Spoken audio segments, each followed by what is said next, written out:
On behalf of Vijayawada branch of SARC of ICA Management Committee, welcome to you all for this one-day training program on peer reviewers organized by Peer Review Board of ICA, hosted by Vijayawada branch of SARC of ICA.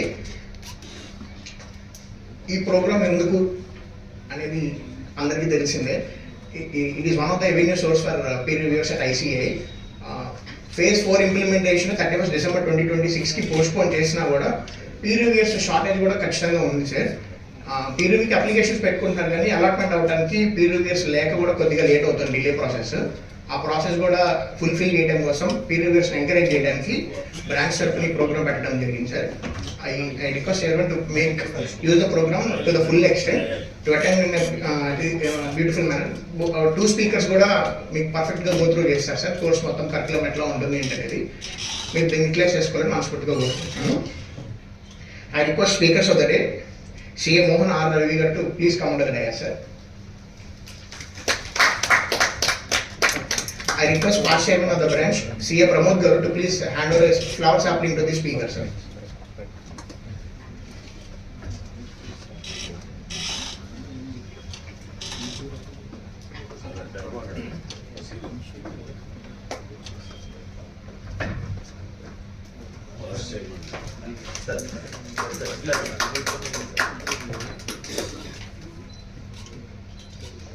I request another speaker of the day, CA Vinay Garu, to please come under the dais, sir.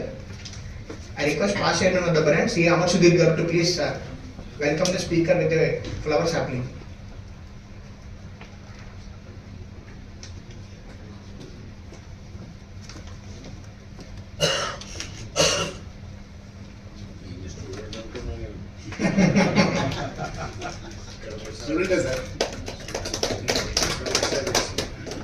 I request chairman of the branch, CA Jayant Garu, to please come under the dais, sir. I request all the members to stand up for the institute notice.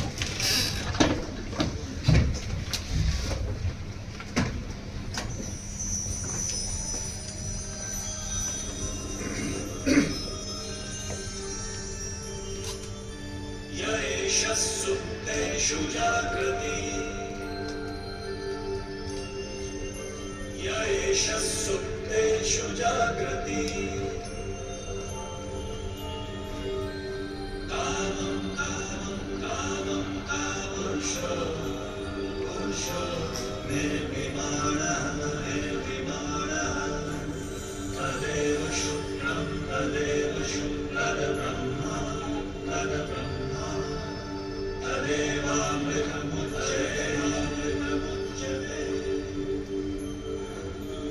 तस्मिन् लोकः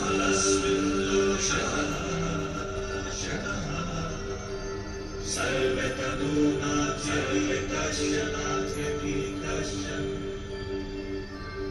एतद्वैता एतद्वैता एतद्वैता एतद्वैता एतद्वैता एतद्वैता.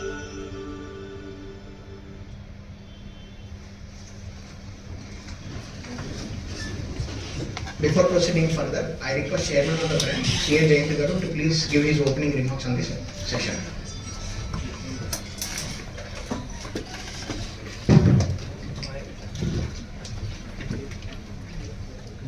Very good morning. So I welcome all of you to this one-day training program for peer reviewers, which is organized by Peer Review Board and hosted by our Vijayawada branch of SARC of ICA. So this is a session which has been demanded by few members because most of the members who already are peer reviewers, their tenure is getting expired, and new members who want to work as peer reviewers down the line, most of them are requested for this session. So that's why we immediately approached Peer Review Board and took this session for our branch. Anyway, so this entire day will be handled by Mohan Lavi sir and Vinay sir. So both of them are esteemed faculty. Most of us know Mohan Lavi sir because he's been a seasoned faculty from all to decades from now for the Institute of Chartered Accountants of India. And sir, thank you sir for coming all the way from Bangalore because you all know for peer review process we cannot choose speakers as such because we know so many speakers but we cannot choose them. We should choose speakers only from the list of speakers which is given by head office. So when I tried calling each one of them, most of them are occupied and some of them are like reluctant to come over here. At that situation, sir came forward and accepted our invitation and came all the way from Bangalore to share his knowledge. Thank you once again to Vinay sir and Mohan Lavi sir. And when I asked Mohan Lavi sir, sir, I need one more faculty. The list which is given by head office is dried up and there is no other faculty. Then sir came that like we have one more faculty in Bangalore itself named Vinay. So I'll bring him. That's what sir told. And anyway, what he said, he did it today. Thank you, sir. Thank you, Vinay sir, accepting our offer and coming over here. Coming to the branch updates, and we have been doing programs. Week by week, every week we are having program. Last week, 2 weeks back, we had bank audit program where we have house full of session over here.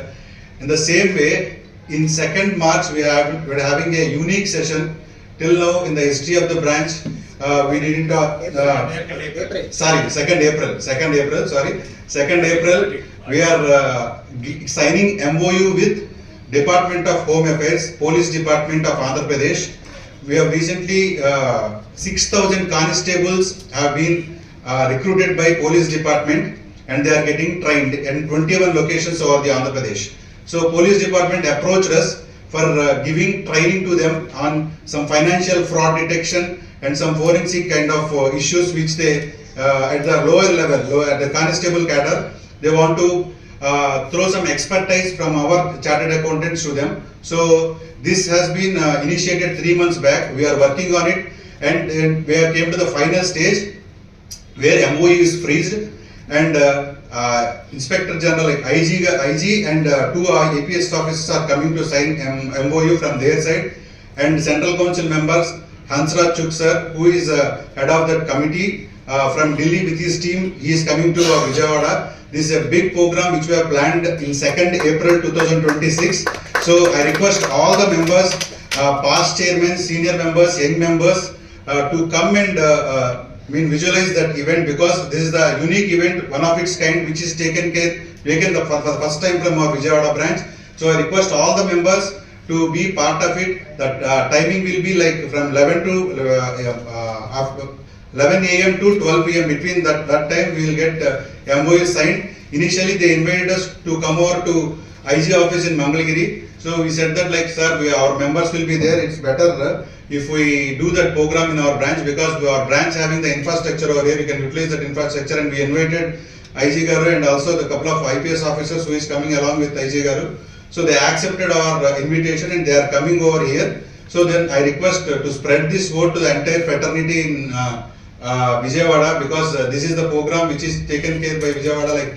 So we'll identify the faculty and the faculty will give training virtually, because they are having a YouTube studio kind of setup in Mangalagiri office. So faculty from our branch will go to Mangalagiri office and give a virtual training simultaneously for the 21 locations which is located across AP. So with this update, I just want to close the opening remarks as of now, because it's already, we are 10-15 minutes late. Thank you once again.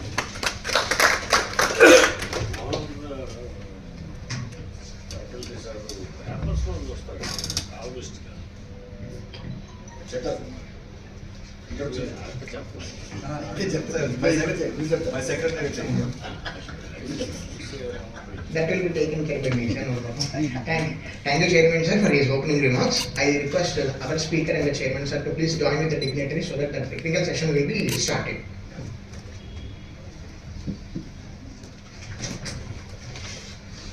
Let's move to the session 1, technical session 1, which will be done by CA Mohan Lavi sir. Before moving further, I formally introduce the session speaker. Mohan Lavi is a seasoned chartered accountant with over 30 years of professional experience, spanning senior roles in industry as well as public practice. He is currently a partner at KP Rao and Company, Chartered Accountants Bangalore, where he leads the firm's Ind-AS and GST practices. Mr. Lavi began his career in industry after qualifying as a chartered accountant in 1989. Accumulating experience in finance across manufacturing and software companies, he has subsequently transitioned to advisory and public practice with more than 8 years in practice. At KP Rao and Company, he specializes in global accounting standards, including Ind-AS, IFRS, US GAAP and GST. He is an established author of several books on accounting, including titles on IFRS, Ind AS, key audit matters, and the Sarbanes-Oxley Act, many of which were published by leader publishing such as Wiley and Bharat Laos. Lavi contributes regularly to publications like Hindu Business Lane, Deccan Herald, and the Bombay Chartered Accountants Journal, sharing insights on financial reporting, audit, and GST. He is a faculty member with ICAI for their MBAs and registered valuationers certification courses. Lavi is recognized as a speaker at industry conferences in India and abroad. He has added to his credentials by completing a certified online course in leadership with the AI from the Indian School of Business. Mr. Lavi also has broad language proficiencies and maintains professional relationships throughout the accounting and regulatory communities. With this brief introduction, Mr. I hand out this session to you, sir.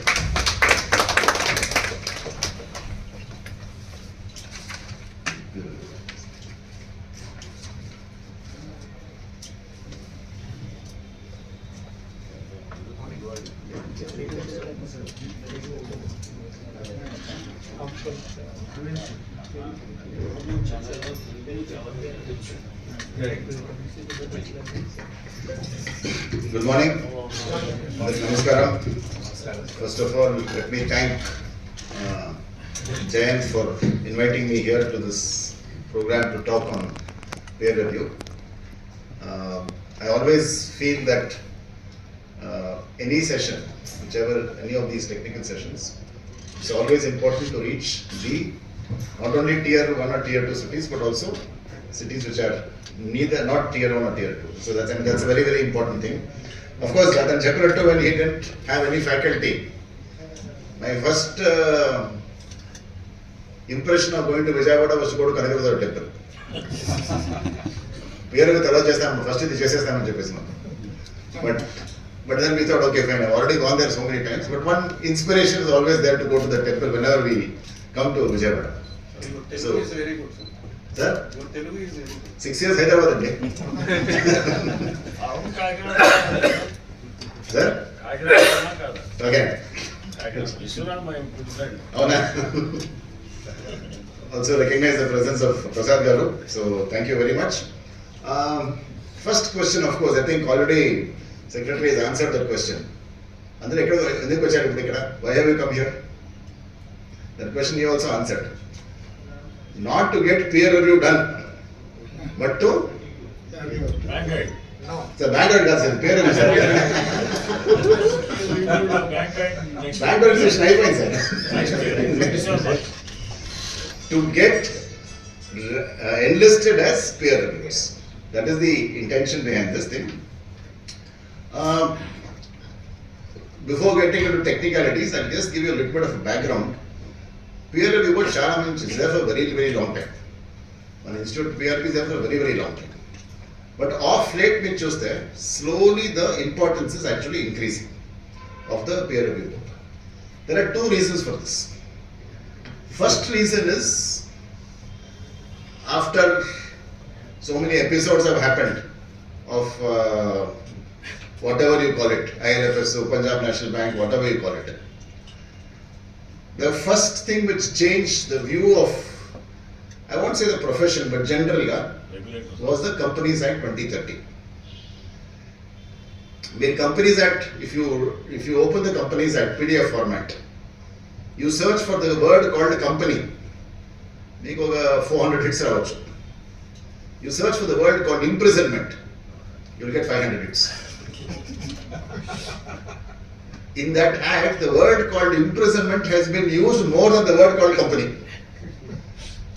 Why was it? It should not be called company, it should be called Satyam and Sahara Act. It should not be called as company, it should be called as Satyam and Sahara Act. But what that Companies Act did was, by putting so many penal provisions, it brought a little bit of fear in everybody. That was the idea behind the Companies Act. The second thing was, they suddenly started saying, like, Jayant sir, you will remember, when Satyam happened, I was traveling from Hyderabad to Nellore for a conference by train. That day only he announced it. So we were sitting in the train and some people were co-passengers there. They knew that we were chartered accountants. Somehow they came to know because of language or I don't know what. So one lady asked me, what happened in Satyam? So we told her, madam, it's only a one-off event, parallel. Such things will keep happening, nothing to do with the profession, don't worry about it, it's a one-off event, check us out. Today if I meet that lady and Satyam happens, she'll ask who's the auditor. She will not ask what's the name of the company. The entire perception has changed now. They are now going to ask who's the auditor, but the company is immaterial now. It doesn't matter it's Satyam or whatever, the company is immaterial. What is important is the who is the auditor. PRB in their own manner have been trying to say that the idea is not to discipline members, so that you have got disciplinary committee. Idea is to ensure that certain amount of quality has been maintained in your work we are doing. That is the very purpose behind this entire full day, what I speak, when I speak, they have to make. Quality and that's a big discussion point. That is a very big discussion point. What the peer review board has been doing through those, you may have got those 4 books. So one of the things you have to do is start reading those books now. That is the first task you have to do. I think he's got 18 editions of the book. From 1978 to 3 decades. 3 decades he's got. He can compare which edition what has happened. And the material is there. When we speak about quality, normally we think about documentation. Normally, quality into documentation. It is natural for us. But as you will see, it has gone a little bit beyond documentation. This is the first point. Second point is, we can never say that peer review is unimportant in Vijayawada. We can never say that one. What has happened is the information is traveling so fast today that we don't know which company, what is going to happen, who is going to get that information. Everything has become online, everything become app-based. Now they are saying AI, they are saying BI. We don't know what is going to happen. It may come to any company in Vijayawada also, we do not know. That is why the importance of peer reviews are important. This is the second point. Third, and this is my own contribution, peer reviewer who can talk the local language is very, very important. That's why we require people in Vijayawada to be peer reviewers. That is the setting which I wanted to put for this program. So, established in 1998, of course, there was very, very, little, a lot of importance was not given to it, but they realized this in 1998 itself. And the board has been constituted by the council. Practice unit means who is the practice which is being reviewed. I'll come to all of those things. But just if you have a look at this one slide, we are not here to find fault. Or when you go as peer reviewers, your job is not to find fault, is to review the systems and the procedures. I think this is moving automatically, so I'll try to prevent it. You have to see the systems and procedures. What are the systems and procedures which is being followed by the practice unit? That is very important. Mana office lo I think about 4 years back, a peer review took place. Normally, as you will see, we will know which clients, which files are being selected by the peer review. Normally, sir, this company is a listed company, a bank audit, a C&AG audit, a private limited company. Normally, we will know. So, we will prepare documentation pakka for only those files. Because we know that is what he is going to pick. Because it's already addressed in advance. But some peer reviewers, they are a little bit more smarter. One surprise verification chester. Verification means when he looks at the list of clients, he'll say, please give me one more file. This is what I was supposed to say. Another time on the so I'll finish off this file also. Automatically, a private limited is for our office this thing. And we were completely unprepared for it. We were completely unprepared. Documentation appointment first file open audit fees bill on that. First is only audit fees bill. So we said, okay, whatever it is, we will give it to him. We will expect his comments and we will see what we do. Because he is only going to review the systems and procedures. He is not going to find fault. So maybe he will say you can improve your system procedure, చెప్పటం, we just gave the file to. తర్వాత evening వచ్చాడు, వచ్చి మాట్లాడారు. ఇంకేమంటే told me sir, ఆ file చూసాను నేను, అన్నీ బాగానే ఉంది, ఒక రిక్వెస్ట్ సార్ అని చెప్పాడు. ఏం చెప్పండి సార్? ఆ ఫైల్లో 9 ట్రయల్ బ్యాలెన్స్ ఉంది. Which is the final trial balance అడిగాడు. There are 9 trial balances there. Which is the final trial balance? He said system and procedure to send you should only have 1 trial balance. And that should be the final trial balance. నేను సరే sir చూస్తాను, రేపు పొద్దున్న మీరు అంటే మీరు I give it to you అని చెప్పేసాను. I give you the final trial balance. So I call the article clerk and told her that you please ensure that only 1 trial balance is there. She is asking me which is the final trial balance. So we said, okay, we will decide what is the final trial balance. Then she asked me one more thing, sir, best is why no confusion, we'll ask the client. Magendu confusion, no? Both, we'll ask the client. So I said, okay, fine, we'll ask the client. But I told her one risk is there. Client may not give you, how do you know what he's giving is the final trial balance? Adi kuda theriyum. So we said, okay, at least something is there.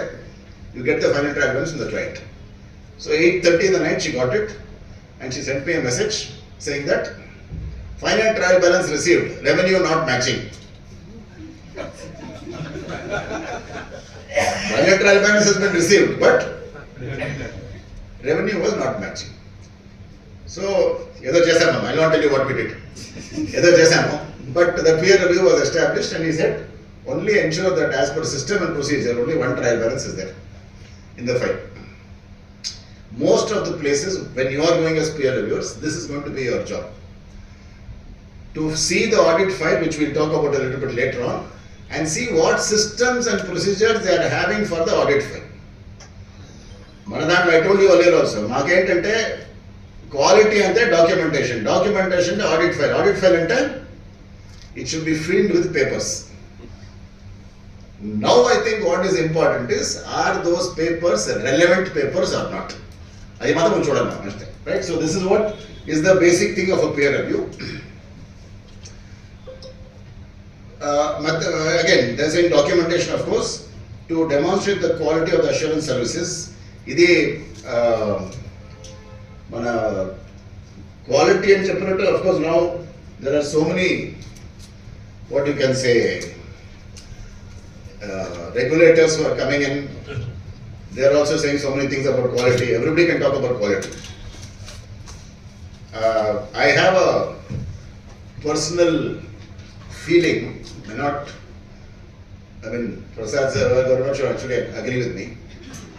If the disciplinary committee of ICI had they been a little bit more strict in earlier days, NAFRA would not have come at all. Earlier days, from 1988 from 2000 onwards, had they been a little bit more strict, NAFRA would not have come at all. Today, what is the job of NAFRA? To find fault.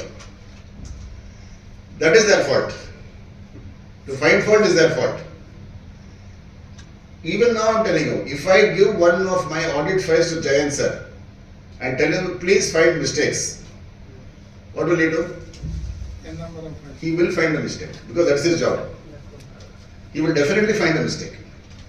So what happens here is, it's important to know that the when we talk about quality here, NAFRA came because of something from the US. There also they had something similar.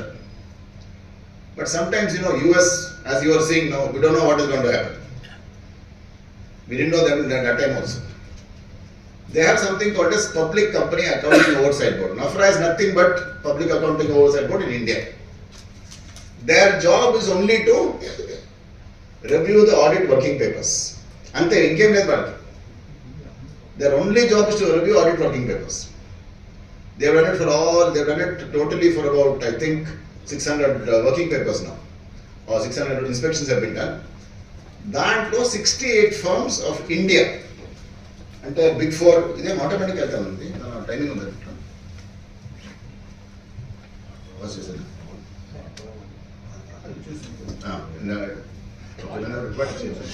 Whenever required, watch this. Okay.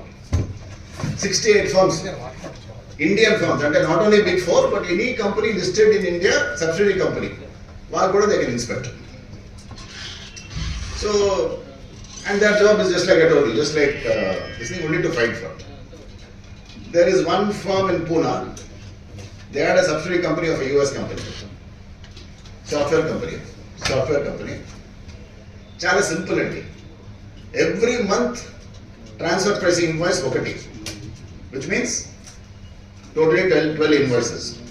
25 people, employees, monthly payroll, one bank account. అంతే. Payroll, revenue, one bank account. Indian firm, PCAB US came for inspection. ఇక్కడ నుంచి US నుంచి వచ్చారు. వాళ్ళ job ఏంటి? To find mistakes. వచ్చారు, they sat with this firm and told them that please give me your audit file. మీరేమిస్తారు ఈ ఫైల్కి? You can give all the 12 invoices, you can give all the 12 months bank account, you can give all the 12 months payroll. ఇదే మా audit file. So what he did was he gave the audit file and told them that this is our audit file. You can do 100% watching if you want, because that is all is there, nothing else is there. వాడు US వాడు వచ్చేసి, where is your audit plan again? Sir ఏంటి sir audit plan? 100% watching చేశాను sir దీంట్లో. Where is audit plan for this? This is my audit plan. Where is your written audit plan? లేదు. You're not prepared it. Okay, he said okay, not prepared audit plan. Second question, what is the risk assessment you have done? వాడు చెప్తున్నాడు sir దీంట్లో ఏం sir risk ఉంది, transfer pricing invoice cost plus 15%, zero risk. No, he gave a comment saying that lack of audit plan and lack of risk assessment for this audit, because their only job was to find a mistake. At any cost he will find a mistake, it doesn't matter what it is, he will definitely find a mistake. But that's why that's the difference between what you people are going to do and what others are going to do. So that I wanted to highlight that particular difference for you so that it becomes important here. Right? Okay. Now selection of practice unit, okay, all this is the process of peer review, planning, execution, reporting, not required. Who can become a peer reviewer? Member in practice, 7 years of assurance practice, experience of 10 years in employment or 3 years of audit experience, undergone 1-day training for peer reviewers and cleared the online test of the conducted by the board. So there will be an online test. Don't worry about the online test. It is not like CA final. Anta percentage లేదు దాంట్లో. There will be very good percentages. 90 minutes online test అది, morning and evening ఉండదు. Very simple, not anything to be worried about. But the idea behind that online test is to ask you questions which will become relevant for the purpose of your peer review or for the purpose of your peer review. How many peer reviewers are there? As per the latest information, 5,070 peer reviews are there. You may think it is too much for India. It is not too much for India. You will require even more peer reviewers. That's why all of you are here. They are of course distributed all over the.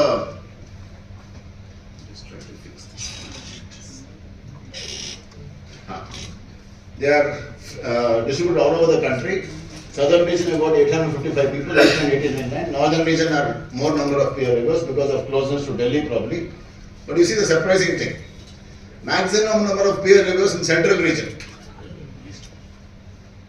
You should have probably thought that maximum number of peer reviewers should be from western region. But we choose that it is only 18%, but maximum number of peer reviewers are from the central region. Nagpur itself has got about 250 peer reviewers. The city of Nagpur itself has got about 250 peer reviewers. I don't ask me the reason for that, but maybe they have so much of free time with them. Scholars. Sir? We are interested in reviews. Who are interested in reviewers, and of course I think the number of tier 2 cities also is quite large. That may be the reason why they are having total number of peer reviewers. But even though phase 4 has been postponed to December 2026, please remember that మనకంటే అలవాటు 31st December అంటే but ఎప్పుడు మనం ready చేసుకుంటాము. 31st December peer review అంటే when will you be ready? Maybe 1st January only. Because always they live in hope that one more postponement will happen.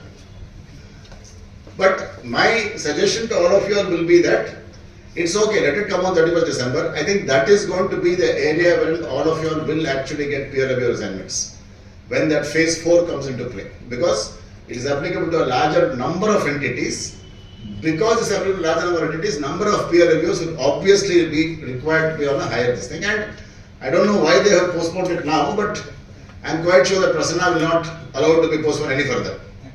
President will not allow it to be postponed any further. I'm quite sure of that. But please don't think that even though you become a peer, you will not get assignments. Phase 4 and probably an extension of phase 3 also, definitely assignments will come.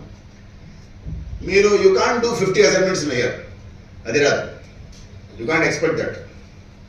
Maybe 4 or 5 per year, maximum I'm saying, maximum 4 or 5 per year, which is more than sufficient to deliver a quality peer review. I think that is what we should look for.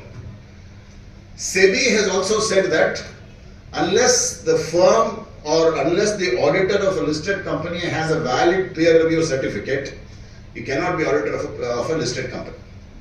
So you will see that IPO documentation choose there.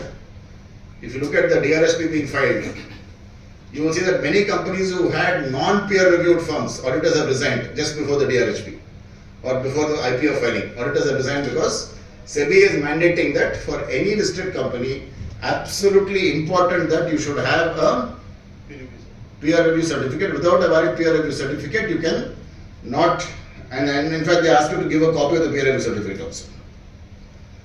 C&AG is also probably looking at it now. Prasad Garu has always been saying that C&AG fees is not good. Right, sir? Not good, huh?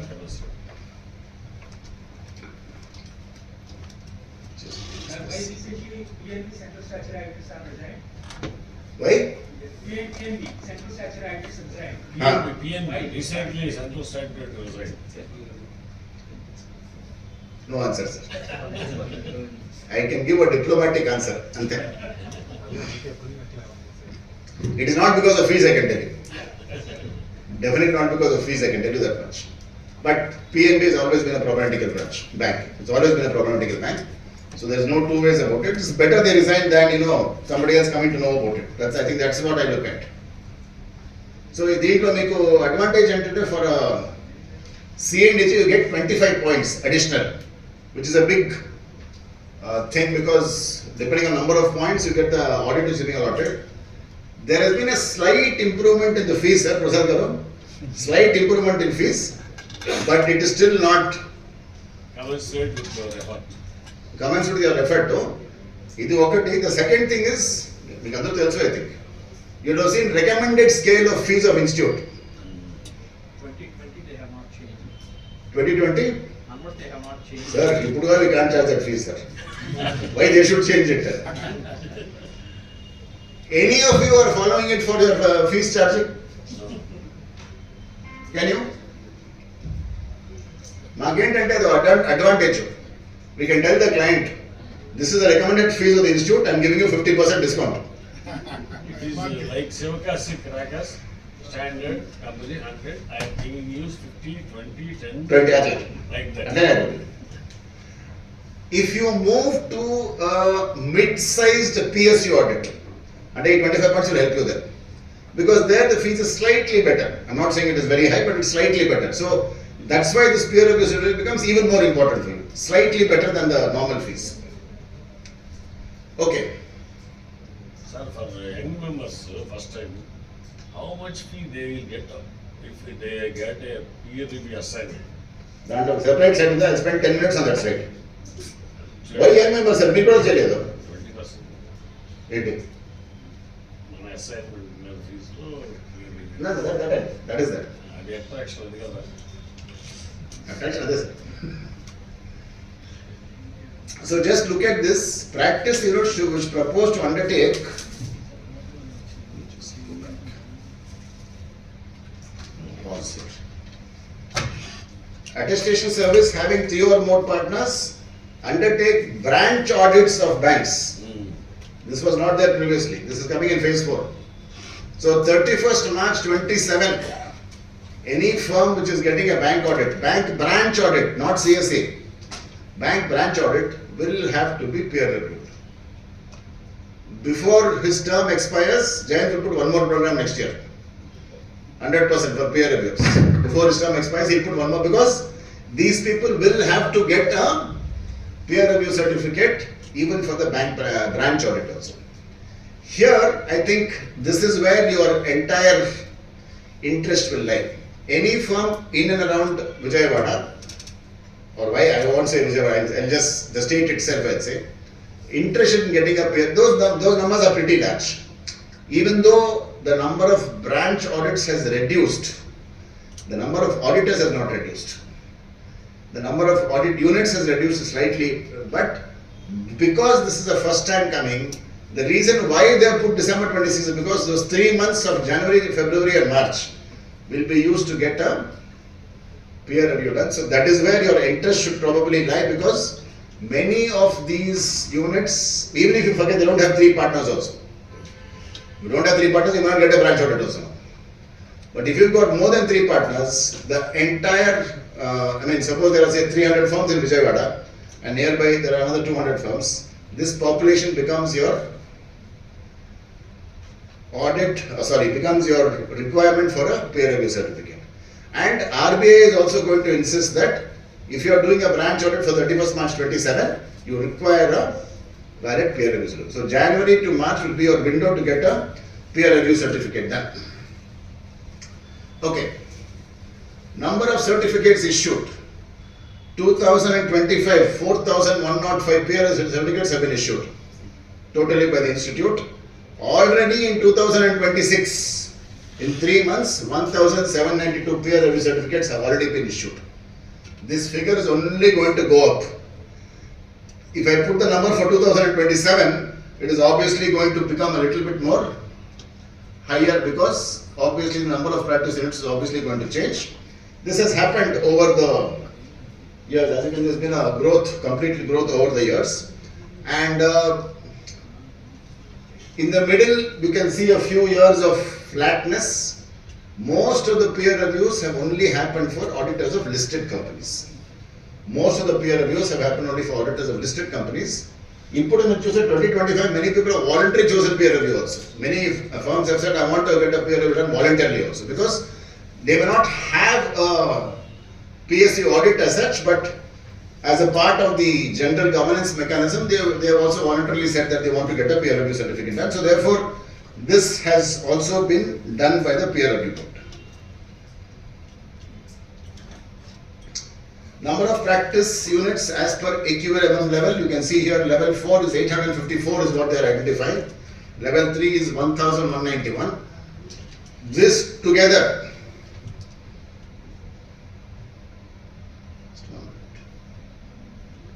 before this goes away, I put this pause here.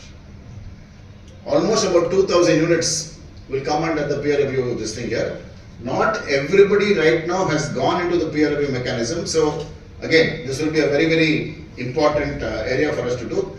I am not going to talk about level 1, level 2 because they already have a peer review done. Invariably, level 1, level 2 already have a peer review done. Level 3 and level 4 will be your most interesting people to get into for the purpose of peer review. Okay, this is important. Advisories issued by the peer review, by the council during the year, right? Advisory enti, the peer reviewer has gone and told the peer review board that I have seen this firm, peer review has been done, little bit of problem is there, you please give them an advisory. Ask them to improve documentation. Ask them to give peer reviewer good lunch. Don't think of it. But the number of advisories which have been issued are quite important. Quite important because normally what we will think is that peer review we somehow can manage because we've got a documentation, we know the client in advance, we know the file in advance, we will arrange the file, but this has happened despite that. Which means that obviously the peer reviewer has found certain deficiencies which he feels are worth highlighting to the peer review board, and please remember that the peer review board is only going to issue an advisory. They are not going to say your documentation is bad, your firm bagledu. They are not going to say all those things.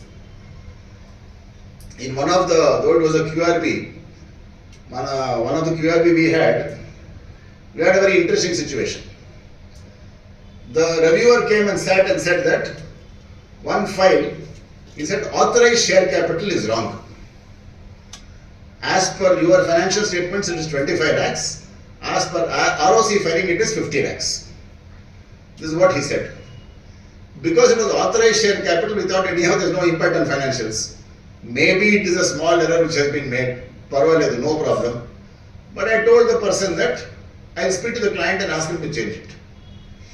Don't worry about it. It's a advisory for us. We will take it. We will change it in the next quarter itself. Though it was not a listed company, we don't know. We will change it. This is the best part. Our clients also are now very intelligent. They are not that they are not intelligent. So we called up and told the clients that the authorized share capital is wrong. What do you expect the client's response will be? Get it done. We'll get it done. Sir, ROC is wrong. He said ROC is wrong. Peer reviewer is sitting in front of me, I am having it on speaker phone. He is saying ROC is wrong. Then I had doubt on the peer reviewer now. I asked him, sir, what are you saying now? Because client is saying it's not correct though. Then he opened the ROC filing and said, no, this is what it is. Then we told the client that, no, we have seen it, you have to change it from the next quarter because authorized share capital obviously is an important part, you can't make a mistake in that. He says, sir, authorized share capital is a year-end justice. We'll do it in the year end. I told him no, because one of the things we know this, and I think all of you will agree with me. Any mistake we tell the client, if it is not corrected immediately, that mistake has a good chance of continuing. Anyway, it so happened that peer review over, this fellow also authorized share capital, he did not change in that year. We stayed quiet. Next quarter financials came for review. What was authorized share capital? 25 lakhs only. So again we called him and told him, sir, already peer reviewer has pointed this out. Again it cannot come, you can't make the same mistake. So again you see what he says, sir, I check the ROC filing and tell you something. I thought he will reduce the share capital because of this. Who knows, we don't know. But luckily after that quarter he changes finally. Advisory should be taken as suggestions. That is the only thing. But what is a little bit worrying is the number of advisories issued. Not only number of advisories, you also look at the areas of advisory. Standards of auditing. 46 standards of auditing are there. I will be speaking a little bit, Vinay will be speaking a little about it. Companies Act says a very simple sentence. Auditor should follow all the auditing standards. And the IPL. There is no option for a setup. Auditor should follow all the auditing standards. He just said that I am not going to suggest anything, you do. Whatever has to be done by the auditor itself. But next previous one. Sorry. We stopped that automatic. I don't know how it's next. While opening it, you can do it. Now it is on pause, no? No, it is moving sometimes. While opening the PPT. I think it will stop.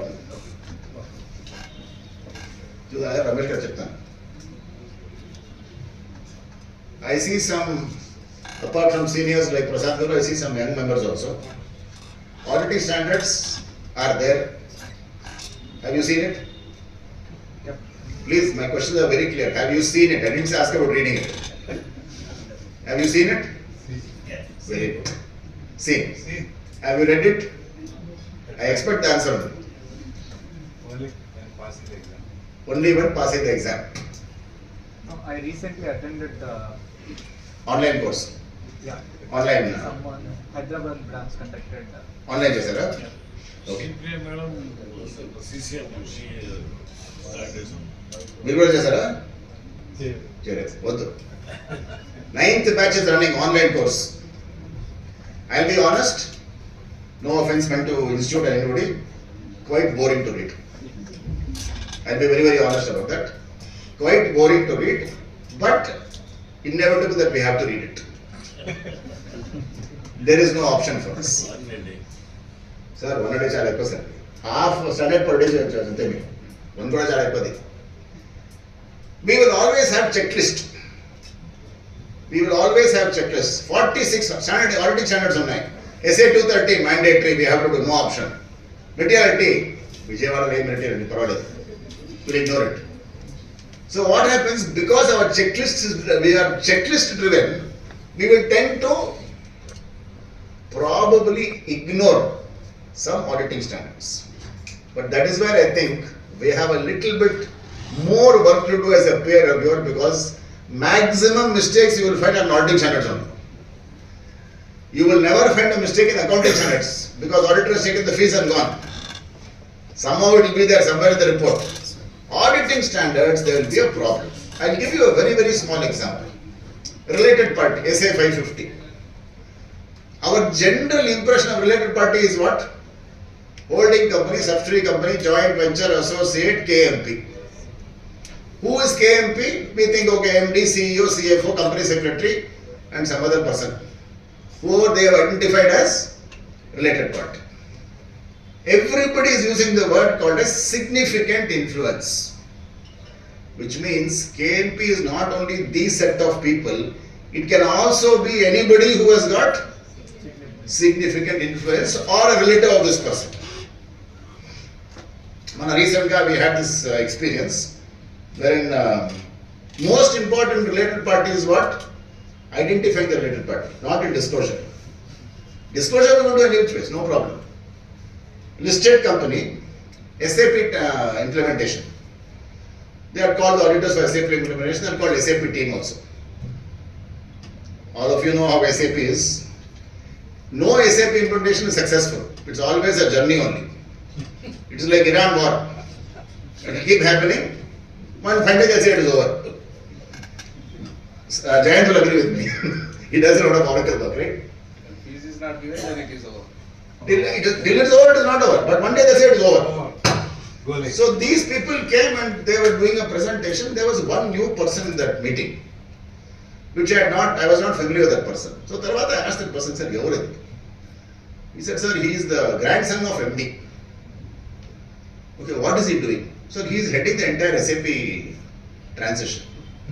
Grandson of MD, entire, is he employee? No, he is consultant. Are you paying him charges? We are paying him charges. Is he related party? No. Why not? He has got influence over the full SAP implementation. He is leading the entire SAP implementation. So I told the company that you should identify him as a related party and disclose it. I told you, companies have become very smart now. This was a listed company. The CFO tells me, sir, relative correct sir, but not related party sir. I asked him, what is the difference? He said, Kadandi, SAP I am also involved, he is also involved, lot of people are involved. So influence is not there. You forget significant influence. Influence is not there. So I told him, who takes decisions regarding the chart of accounts or whatever in SAP? He went a little bit into detail. Turned out that he is the person who is deciding all those things. So I told him, in related party disclosure, when you are in doubt, please disclose. When you are sure, please disclose. When you are not in doubt, don't disclose. So I told him, please disclose this as a related party transaction. But I told you, clients' behavior we know very well now. Only 1 year is enough, sir. Next year I can remove as related party. I said, first you do this year, then we will see next year. If you look at the auditing standards observations, quite large, quite a lot of advisories on auditing standards. The reason is not very hard to see. For example, Vinay will speak later in the afternoon about SQC1. Again, I told you, SQC1 is one document wherein institute is expecting that certain minimum level of quality control should be there. And quality control does not necessarily mean only questionnaire. There should be a process, there should be a result of that process. That is also what is very, very important. So, all this ROM you don't worry about. External confirmations. Last year we got some, we can, client can always the bank to furnish whatever data asked by the auditors. Here it is, sir. Last year, they gave us surplus. Client, if he always. Authorization, correct. Then we can get. We can get the confirmation, I correct. asked all my private limited company clients, none of them wrote to the bank. Ah. They took out the printouts from their office and to this. Chetan, very interesting. One thing Satyam has taught us. What has Satyam taught us? Stories give the dialogue direction. Don't believe bank reconciliation. Get verification directly. Satyam has taught not only us this, it has taught companies abroad also this. I'll just give you this example of a company called Toys R Us in the US. China company listed in the US. They also got scared out of Satyam. KPMG were the auditors. Every year, Citibank used to send a confirmation of balance by courier or by post, whatever it is, to the auditors directly. Satyam happened in 2008. 2010, KPMG partner says that, he calls up this company's CEO or CFO and tells that, every year I've been getting confirmation of balance by post. This time I want to go get it personally. So whom should I go and meet in the branch? Citibank to tell me that Boston branch, whom I should go and meet. CFO said, sir, okay, I'll tell you, I don't know the exact name of the person, I'll tell you. When are you going? I'm going in a couple of days. Okay, very good, I'll tell you in a couple of days. This man kept calling, auditor kept calling. What we invented, missed call. Missed call means what? It's a missed call at missed call is that? Arthamente. Maybe he doesn't want to talk. Maybe he is busy, I don't know. He didn't respond. So he left a message saying that tomorrow morning I'm going to Boston branch. You please give me the name of the person by SMS or WhatsApp or whatever it is. Next day morning 8:30 NASDAQ opened. Toys R Us has given a filing saying that KPMG are no longer our auditors. They have been removed as auditors. One phone call for a bank balance, they removed them completely as auditors. Idea was what? To prevent this person from going to the branch. This person went any which ways. He said, anyway I go. Doesn't matter. 8 years confirmation I've got. I want to know what it is. Now that they removed us, all the more reason why I should go. So I went to the Citibank Boston branch and said that I was the ex-auditor of Toys R Us. You've been sending me this confirmation of balance. Even though I'm not the auditor, can you please give confirmation because December figures we have just audited, can you be the confirmation? Manager said, please sit down, will you have coffee and all those things. And then looked at the account number and all said that, sir, I can give you confirmation, provided account is there. If there's an account, I can give you confirmation. If there's no account, how can I give you confirmation? Then he said, sir, every year I've been getting 8 years confirmation of balance. What happened? He said, that I do not know. You came and asked me a question, I answered the question. There is no account in this branch at least. Maybe some other branch. Okay, very good. Maybe some other branch. He tried no other branch it was there. Turned out that some employee of Citibank was giving this confirmation to these auditors even though there was no account there. That is what Satyam has taught even KPMG in the US. Forget about India. Of course, then it became a big investigation, all those things happened. But external confirmations, that is why it is important. As Sir said now, if I have an authorization, I can directly send it to the party. One is that. Party, trade, creditors, no problem. For bank, I will still insist that better you do one more step. Maybe go to the bank yourself. I am not saying go to all the branches, but any major banks you can go. As long as that system and procedure for confirmation is clear, don't have a problem. Then of course now websites also which confirm those balances and all, but just be a little bit careful there because external confirmations can teach us a lot of things. can teach us a lot of things, right? It is not that the balance has to match. Nobody is saying balance has to match. There should be a proper reconciliation. That's all we want. Balances need not match. There should be a proper reconciliation, especially for bank audits. You can see here that you have got observations on that also, right? Then, written representations. Management representation letter. We get it every year. Here, a little bit more importance has been given for that because you will have to be a little bit more careful on that. Okay. Accounting standards. You see accounting standards. Number of observations on accounting standards. AS came to Sarmira. There also checklist is there. Correct? There also you have a checklist. My only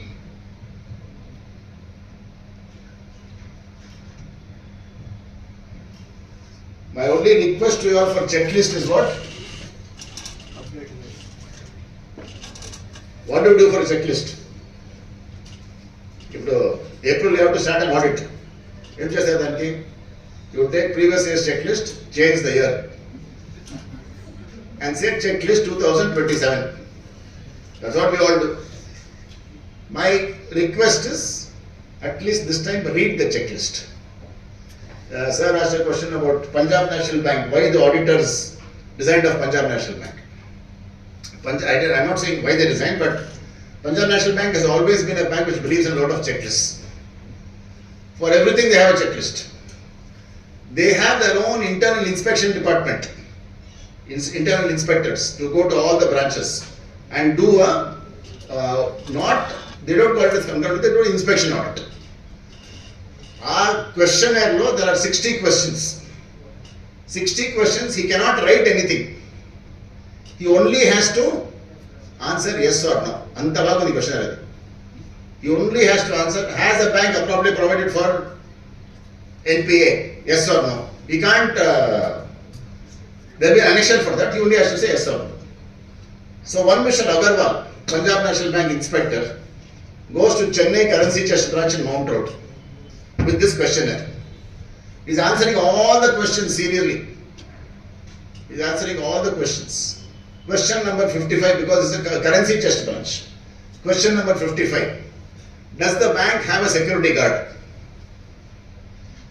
No. At present, nobody is guarding me. You should say yes or no. Yes. Agarwal sees from here, somebody is there in blue uniform, can be manager, can be security guard, doesn't matter. So he says, okay, yes, 3 times. Question number 56. Does the security guard change duty every 8 hours? Because currency chest branch. So he goes somewhere there, he sees one logbook, something is written there, somebody signed in right hand, somebody left hand, he says, okay. No problem. At least guard is there, 8 hours, duty is changing. Question number 57. Does the security guard have a gun? Currency chest branch. Yes, Emily has. He has a gun. Yes. Very good. But is working or not, we don't know. Adhika sir, working kaadu. Important. Next question. Question number 58. So he sees from here, okay, some gun is there, no problem. I don't know, gun, it can be walking stick also, who knows? Teridma. He says, okay, yes, he says. Question number 58, he had a problem. Does the gun have bullets? So Mr. Agarwal can't say yes, can't say no till he sees it. So he gets up and goes and asks the security guard, sir, I am inspection auditor, I come from head office. Can you please show me the bullets in your gun?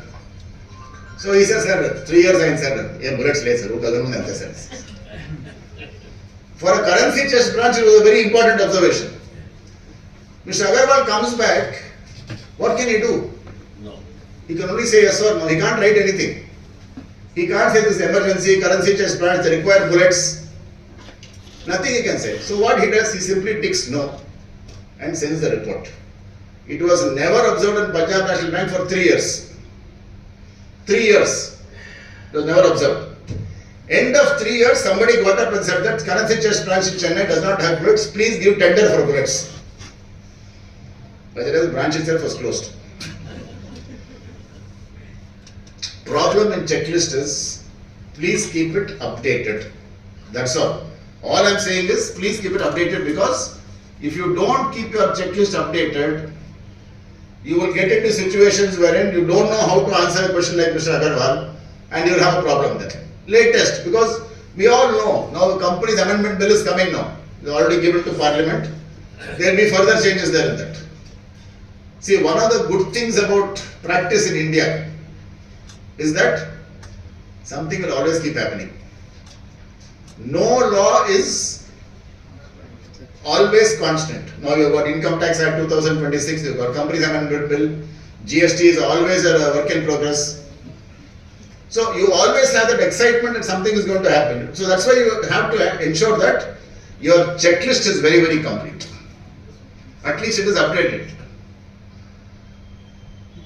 Okay, this is the most important part, which all of you all have been probably waiting for. And Prasad Garu also asked us to mention this. What is the fees you will get for a peer review? Okay, listed entities, the gross receipts 10 lakhs. 10 lakhs gross receipts unta, he will not be an auditor of listed company definitely.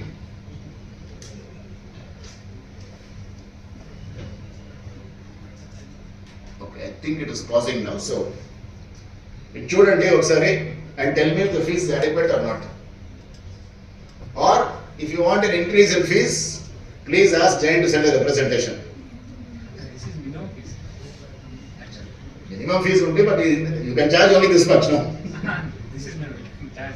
You can charge more, but how much can you charge also? So I am just going to give you all one number, which is that most of your level 4 inspections, which you probably would do, will probably be in the 50 lakhs to 1 crore category or 1 crore to 3 crores category. Let us say 1 crore to 3 crores category. The fees they are saying is 60,000 rupees, listed under 72,000 rupees. AQM review is 10,000 rupees. Totally, if you say it's not a listed company also, you're probably getting about 70,000 rupees. Let us say 1 lakh of rupees. Let us say 1 lakh of rupees. For 1 unit peer review, branch auditor also I am saying, you will probably get around 1 lakh of rupees. Is it sufficient or not sufficient? Not sufficient. Sufficient or not sufficient? Sufficient. Sufficient? Okay. Tied to towns like 3 crores turnover companies, they don't pay 1 lakh fee. అంటే మీ centre 1 to 3 crores ఉంటాయి. Most of the branch audits will be 1 to 3 crores లేదా? No, I mean, 50 lakh ఉంటాయా? 50 to 1, many. Many 50 to 1 lakh ఉంటాయా? Okay. So 50 to 1 lakh will probably get about 75,000 rupees. With a little bit of bargaining and negotiation, you'll get 75,000 rupees. How many days work? 3 days. 3 days work, 3 days prior to going to the unit work, and 3 days after going to the unit. So totally 10 days. For 10 days, 75,000 rupees. Okay. Members of Vijayawada branch have got a very good advantage now because president is from your state. If you want to increase, ask Prasad Garu to call him up and increase the fees. But in my opinion, don't worry about the fees aspect right now, because I will not say it is excessive, I will not say it is less, I will say it is adequate. Experience. Experience, but even for the first time they require it, sir. They also require it now. So I will say it is adequate. Please don't worry about the fees for accepting assignment. As sir said, first assignment is always an experience. First assignment is always an experience. You will also learn things there, right? Because you don't know, this is the first time you are going, and you may have to ask the necessary questions. After some time it becomes a little bit of a habit, especially in this, this 50 lakhs to 3 crore category I am saying. You will have experiences where in this thing. I have been told by the PRB that they are going to increase this also. I have been told that they are going to increase this year because of the level 4 companies coming. They want to increase it, so maybe there will be a slight increase in the fees.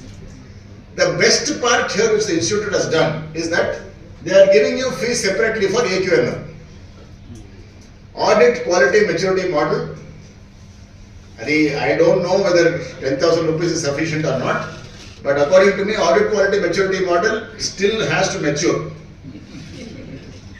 That itself has to still mature. Because you look at one section which is giving you about 300 marks, HR. In a CA office, HR. Sir? Yes, sir. CA office, who's our HR? Article clerks. Not HR manager, I am saying. Our resources are article clerks. Now they have made it 2 years without leave. But then you will have SPOM exam, non-SPOM exam, this exam. They will somehow take leave. That leave is going to be guaranteed.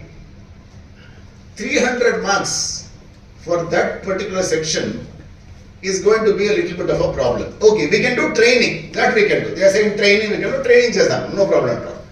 But if you ask a question like, is there adequate rest between audits? One question is there. 300 marks of question, sir. Does the firm have a policy of giving article clerks adequate rest between audits? Auditor rest valke. Again during audits rest.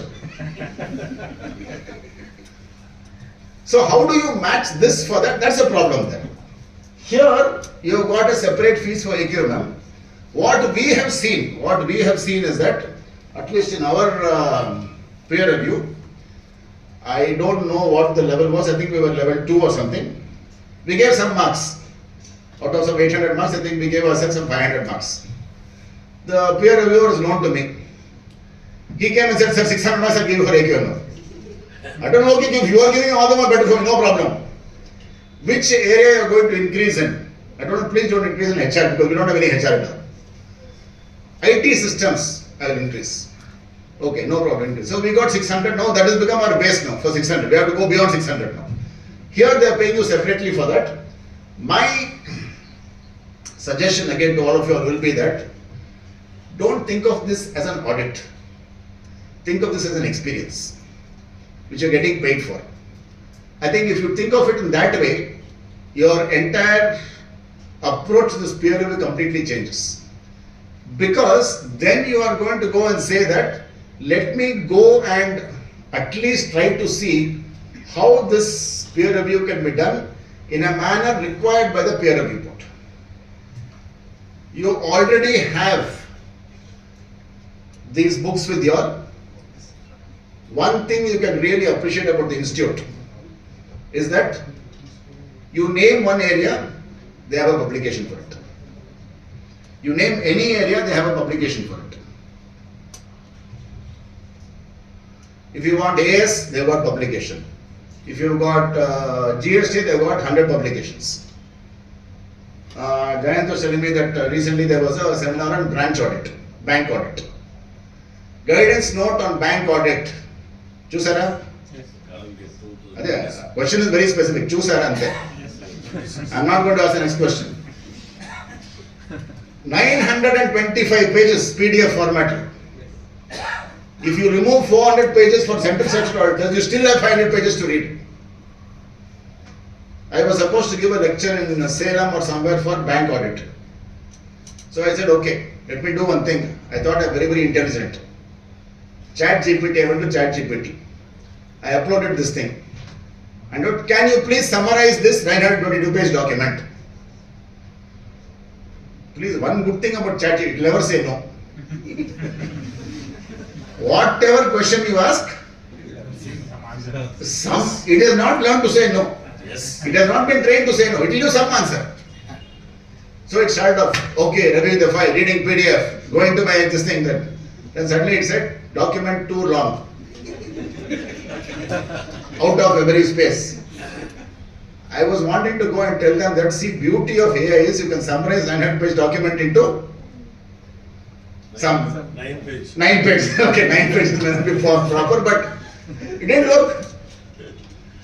So you name the area, you have got a publication of the institute. The only request I will again have for all of you all is, before your peer review exam, at least touch this book. Touch on this, sir. Now itself we touch. No, you touch, okay, but you should touch before the exam. That is very, very important. That blessing should be there. Then just answer. Okay.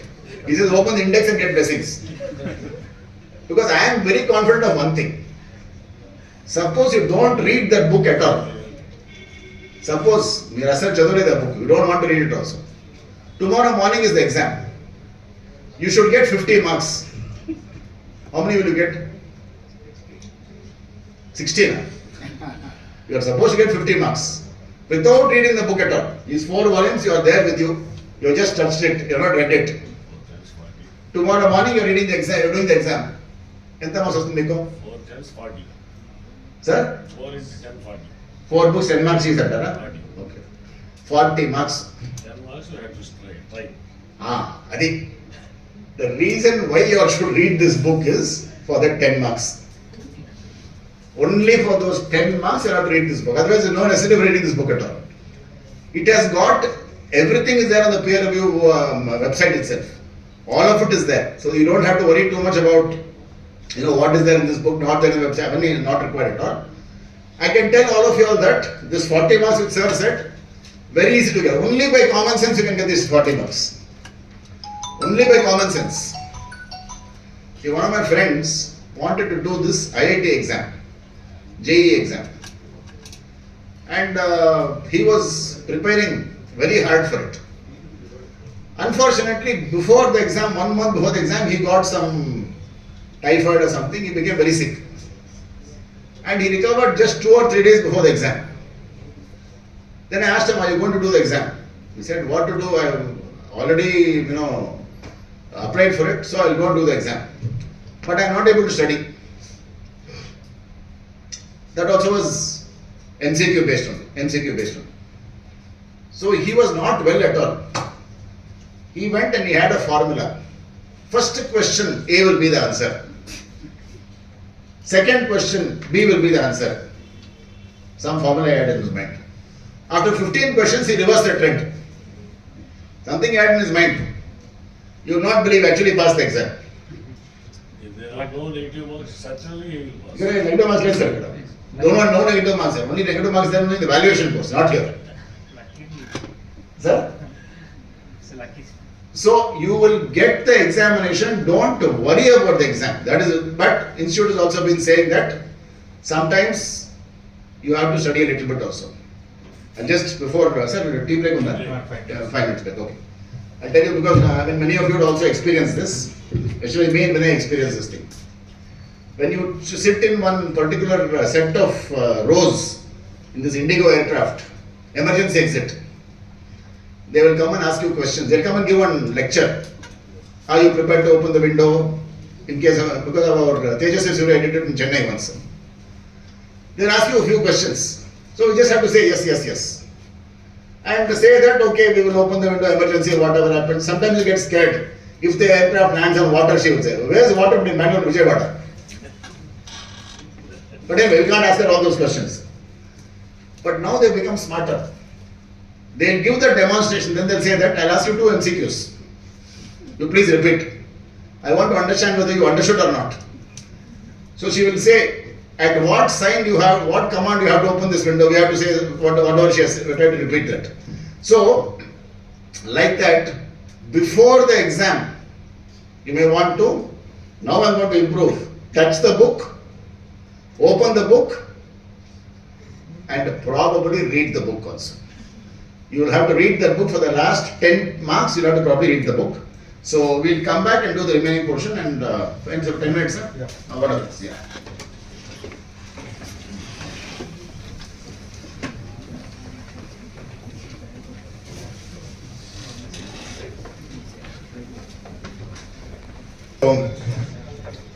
We will go ahead to the next part, which is a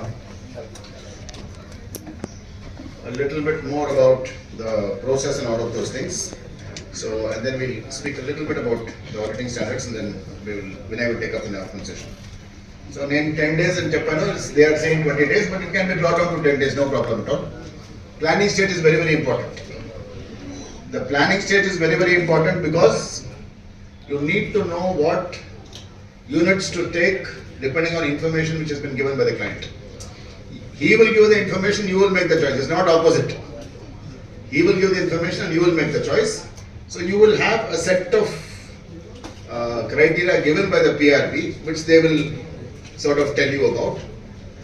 And you will have to choose the files in such a manner that it covers a good spectrum of the practice unit's practice. You can't choose only a listed company, you can't choose only a CNTG audit, you can't choose only a bank audit. It will invariably be a mix of many of these things, right? And the visit to the, so once you do the preliminary work, which is your planning work, saying that, okay, I'm going to choose these files, whatever that set of files you choose, execution becomes obviously based on the field visit there. And the reporting, of course, is what you will have to give. We spoke a little bit about the advisory portion also, that also you give. But even before we go to this stage, planning stage itself, you see the second bullet point here. The board sends the panel of 3 reviewers of peer review, practice unit. There will be 3 reviewers. The practice unit will get a list of 3 names. You can choose within those 3 names. It could be familiarity, it could be a person you know, it could be a person you like, it could be a person you don't like, you will not choose him. So it is very clear that option has been given to you.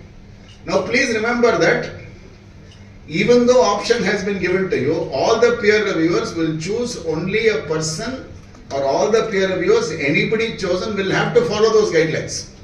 That is there. However, at the same time, you will always try to go with somebody whom you are a little bit familiar with, because in case there are 9 trial balances,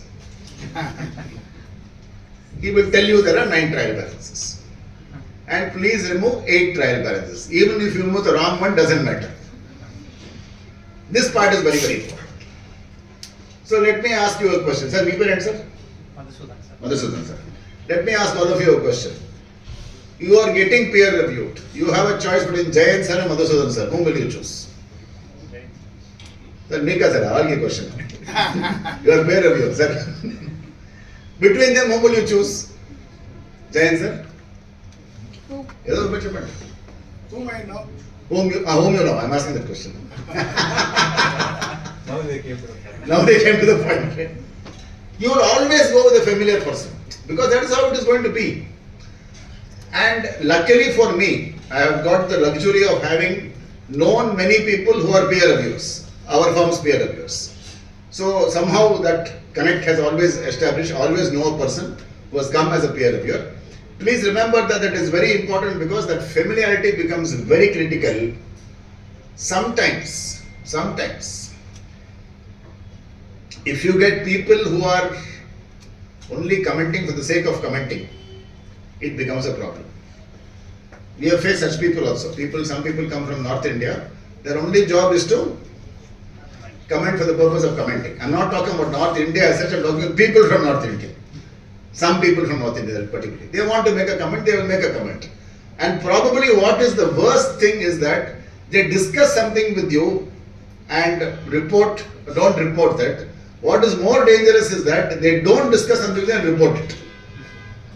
That becomes a problem. It has happened in a few cases wherein it has not been discounted in the practice unit at all, but they have gone and reported this to the this thing. I tell you, very small things. You will not even think about such things. One of my friends in Bangalore phoned me and said, peer reviewer is there. He's raised an objection. You have generated in your personal name. Why? Sir, that time, that partnership firm option was not working. Institute only has given the option saying that if you cannot generate in your partnership name, it gives you an immediate drop down, says that please generate UDIN in your personal name. It is there in the UDIN portal itself. Peer reviewer. Okay, that I know. Have you taken screenshot? That portal was not working. That is your question. All of you know how UDIN is generated. Only most important process UDIN is OTP. We are not bothered what we write also in the UDIN. What is the UDIN for? Certificate. What certificate? I don't know. My institute also are very good. In the certificate drop down, They've got so many certificates. Including others, only others is there for us. Net worth certificate for bank, net worth certificate. So what we will do, we will put others. That process prior to putting that certificate, this person will ask this question, are you going to sign your personal name? Hit it, yes sir. Peer review is saying, have you taken screenshot? This person said, sir, my objective was generate, you will not take screenshot. I did not take screenshot. It is not such a serious point, please drop it. Out of 45 units generated in the year, only 2 units he generated in the personal name. But somehow I think this peer reviewer and this client or this practitioner did not get along with each other. He has gone and reported this. Said that out of 45 units, 2 units he has not generated, he has not got screenshot. How do I know portal was not working? So this this chartered accountant in practice got worried. So he called me and said that, sir, suppose there's some problem with the peer review board, can you help me? I told him, don't worry, if the problem comes, I will definitely help you, don't worry about it. Properly what the PRB did, they sent one email saying that out of 45 units, 2 units you have not generated, you don't have screenshot. Why have you not taken screenshot? So he came to me and asked, sir, what do I reply? I told him that you please ask them in the guidelines anywhere. Why is an option given to you? Option is given not for taking screenshot.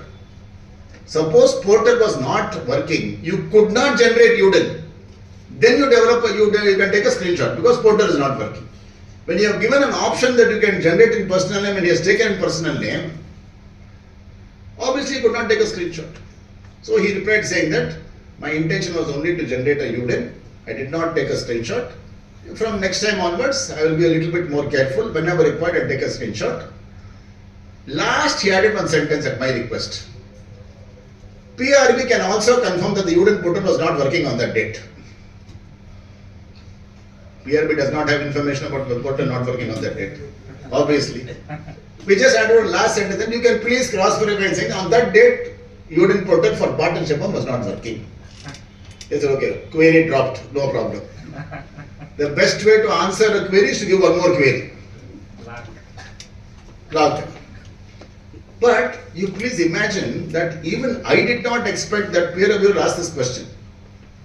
So what is happening now is that they are starting to ask these questions only for the purpose of ensuring that one comment has to be given. He is asking too many questions, sir, as a peer reviewer. 1 lakh fees are okay. As a peer review, you have to ask questions, but you have to ask relevant questions. So, now you will choose this, execution plan will happen, reporting plan will happen. This is where I think we have to be a little bit careful. Unfortunately, and I am not saying that in a negative sense again, unfortunately, a few peer reviewers feel that because they are charging fees, they have to give at least one comment. It is not true. You can give nil comment also. You will get the same amount of fees. Some people feel that one person has written, documentation and practice unit is not proper. He has not said what documentation. Just given a blanket comment saying documentation is not proper. Peer review board will take this very seriously because the moment you say documentation is not proper, they feel nothing is there. So therefore, the comment has to be properly discussed prior to, I mean, you can change the language, you can do all of these things, no problem at all, but just be a little bit wary of that fact because that becomes a very, very important thing, right? Now, the application is online, sir? Online.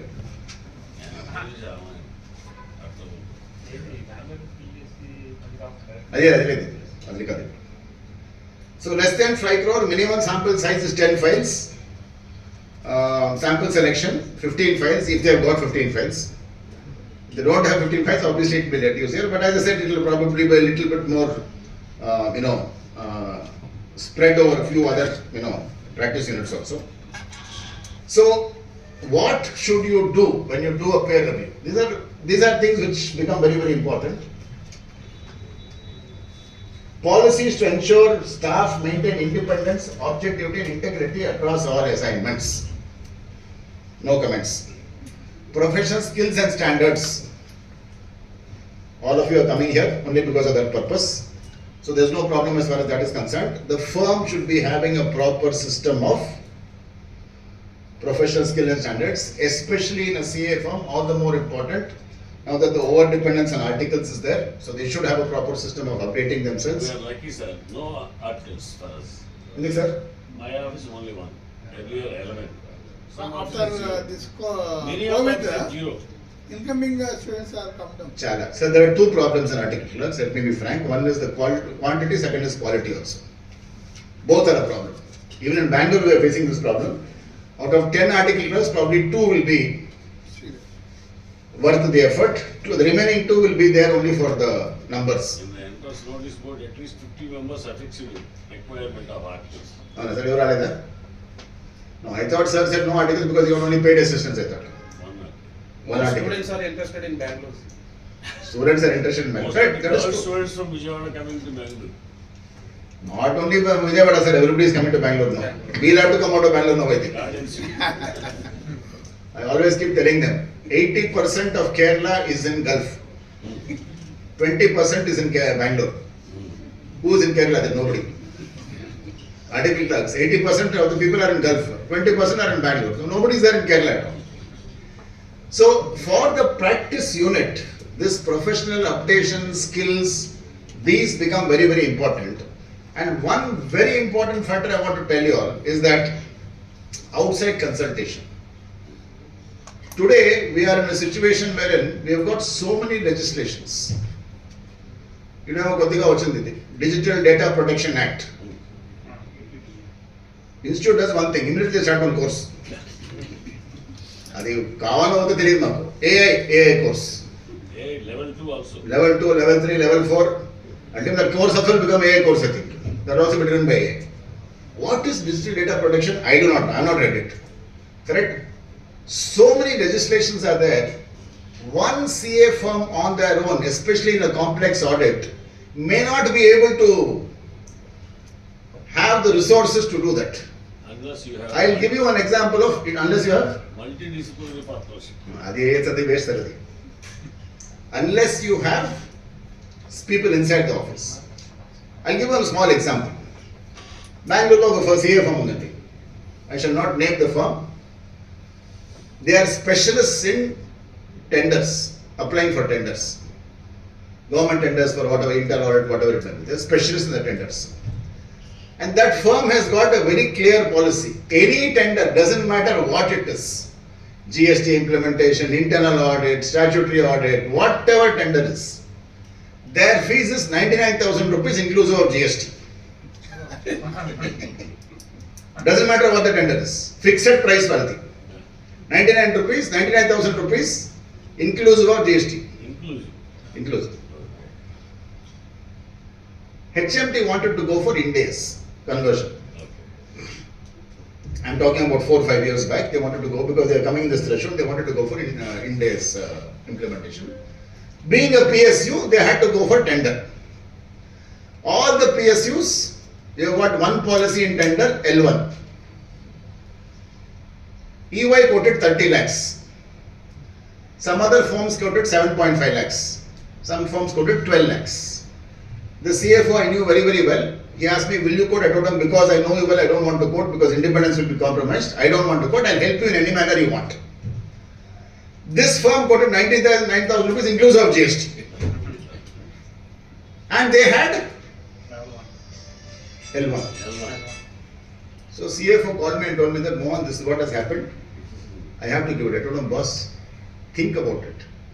Where is EY? Where is this person? Do they have any skills in Ind AS? I don't know. Our policy is L1. So he gave this contract of Ind AS to this particular firm, 99,000 rupees inclusive of GST. Ichchesar. What to do now? He thought, in all honesty, he thought that this person will know Ind AS. Therefore, they will come and do implementation. The story became more interesting. The partner in that firm came to my office next day and told me that, sir, I want your help. I have got one tender for India's implementation, A public sector public sector undertaking. Can you help me in the India's implementation? Whatever fees you want, I will give you. even lakhs.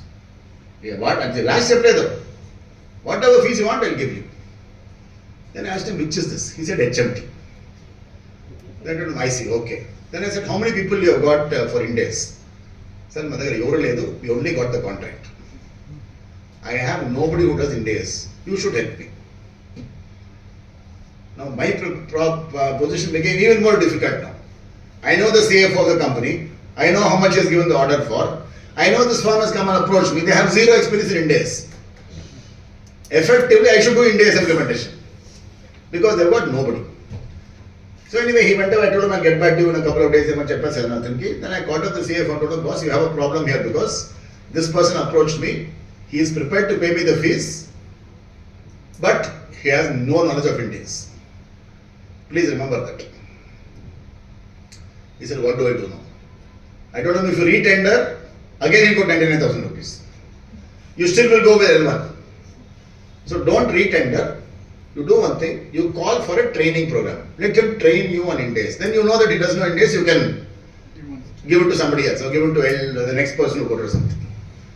Okay, he said, very good idea. So he told the CA firm that you have been allotted this India's work. Can you please give a coming year training program? 1 day training program on India is applicable to HMT. But many Nake phone chesadu. Sir, what training program sir which chestara sir? 99,000 for the full implementation, not for training program. So I told him, no, I can't do it because I have a problem because I know the CFO very well, whatever. I said, you will be able to go and do it. But anyway, I went for the training program and not as faculty or whatever. Told him that, okay, not possible. So they gave to the next person, next firm. Reason why I give this example is you will observe as a peer reviewer that in some large files, the firm may not have the resources to actually do that work. Valuation is a very good example. Valuation is a very good example. Section 247 says for any valuation of financial asset, you should have a registered valuer who has done the ICA course. Are they getting that valuation report done by a registered valuer is one question you have to got. One question you definitely have to ask. If they have not got it, how have they done the valuation? Many people confuse this with your Rule 11UA evaluation. It is not. It is completely different. Both are completely different. So you should have a registered valuer. You will observe that in many cases, the firm may not have the resources to actually provide guidance on certain matters. FEMA, for example. FEMA is a very good example again. What do I know about FEMA? I do not know anything about FEMA. Should I take approval from RBI? I don't know. Is it pre-approval or post-approval? I do not know. If there are forex transactions which are large and in that particular client's case, does the partner have the FEMA knowledge? No. In case he does not have, has he gone to somebody and asked for that knowledge? That becomes important. So this is where your role as a peer reviewer in an advisory position comes in there. It is pure an advisory position. You should recommend that they should go and get one valuation report done, registered valuer. That's what you have to do here. So this becomes a very, very important thing here. And of course, the rest is all staff supervision, all of those things, not a problem at all.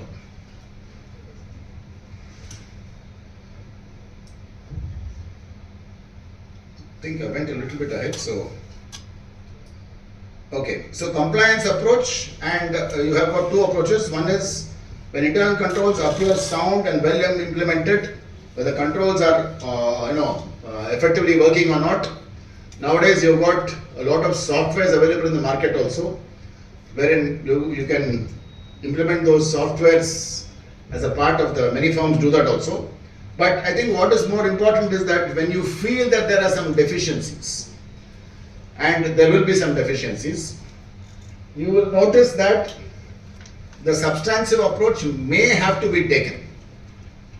In the sense that you may have to review a little bit of files, little bit more in detail, because you will find that there could be some potential issues in terms of getting valuation reports, expert views, whatever that may be.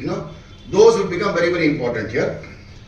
And what is important for us to see is that when the peer reviewer finishes his third day, that is when he will get an idea about, okay, this practice unit, I think I have got 10 observations. Let me discuss these observations with them. That is where this question of give and take comes in, where you have to improve, where you don't have to improve. Please remember that I do not think any firm will have 100% clean documentation. What is not possible, it's practically impossible. But what has now happened is that because of these regulatory requirements of having to have documentation, review, changes and all these things, people are insisting on a certain level, minimum level of documentation. This is where your role as a peer reviewer will come in. There will be suggestions which can be suggested. I'll give you an example of an audit working file also.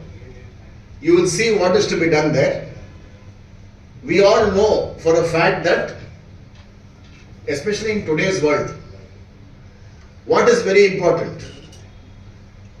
You will have to prove that you have done the work. The only way you can prove you've done the work is by documentation. The only way, there is no other way. The only single way is having documentation. Having adequate documentation, having proper documentation, not just filling up that file for the purpose of filling up the file. In the Pune audit, for example, 12 invoices, 12 bank account statements, 12 payroll statements, over 100% documentation.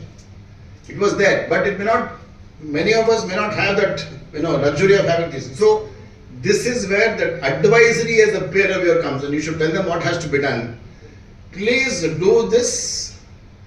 When you go to the practice unit, please discuss with them at the third day and tell them that these are the observations. Some can be significant. Some can be very, very significant. One of the observations which was made, not a very general observation, one peer reviewer made this observation saying that in this particular file, current liabilities is more than current assets by 3 or 4 times. This company has got always a history of losses. It has never made a profit. Current liabilities is 1000 crores, current assets is 200 crores. Continuous losses, revenue is falling. This auditor has not made any comment on going concern. This is one of the observations given by the peer reviewer saying that despite such a track record of losses and all of those things, sir? Irrelevant peer review. Why should he mention this? Because the practitioner may have got their own views, but documentation was not maintained. Please remember one thing. There are only 2 possibilities, going concern or gone concern. There is nothing called maybe going concern. And the concept lay there. Kingfisher Airlines was a gone concern. Gone to UK. Gone to UK. Nobody said that this may be a going concern. Nobody said that because it's not possible at all. And one of the things which I will give you as a personal advice from, as a peer reviewer is, many a time we'll only look at, many of the auditors also, they only look at balance sheet and profit and loss account. If you want to assess the going concern, please look at cash flow. The only indicator of a possibility of not being a going concern is their cash flow statement. Please look at it a little bit carefully. You will find that if operating cash flows are negative and not invested in financing and investing cash flows, there is a problem. As far as the company is concerned, we know very well. They only want the cash flow to tally. Even if the cash flow does not tally for whatever reason, they will make it tally. The cash flow has got a brilliant column called as changes in working capital.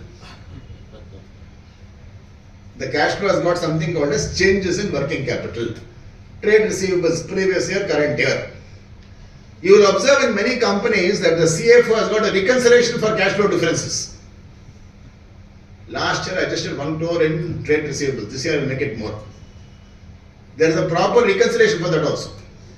in case these comments are going to be made about going concern, the only document the peer reviewer has to see, or the only statement he has to see is, don't worry about losses, don't worry about, trade receivables, current liabilities and all this. Only worry about cash flow. If the cash flows are consistently negative, it also depends upon the client, it also depends upon the industry, no doubt about it. But if you want to justify that going concern comment, it is not based on trade receivables, trade payables, it has to be based on something more substantive, right?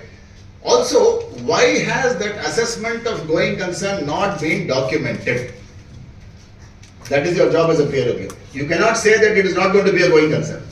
Your job as a peer review is going to be that why has that assessment not been documented? Have the necessary questions being asked for it not to be a going concern, or whether they have given a sort of a mandate for it, right?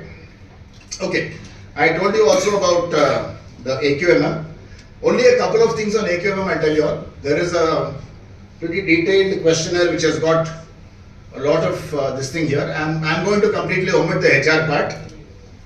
So Only AQMM is mandatory for all the companies. not for all, only some set of companies. Turnover based.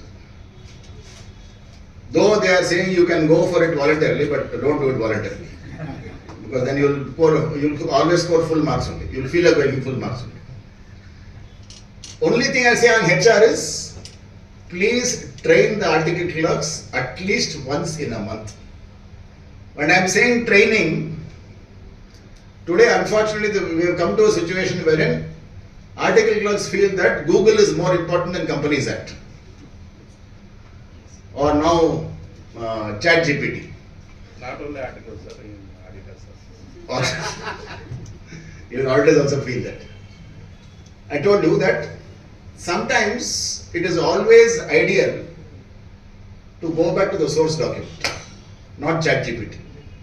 Always better to go back to the source document. That training has to happen. Otherwise, how can they ask those questions?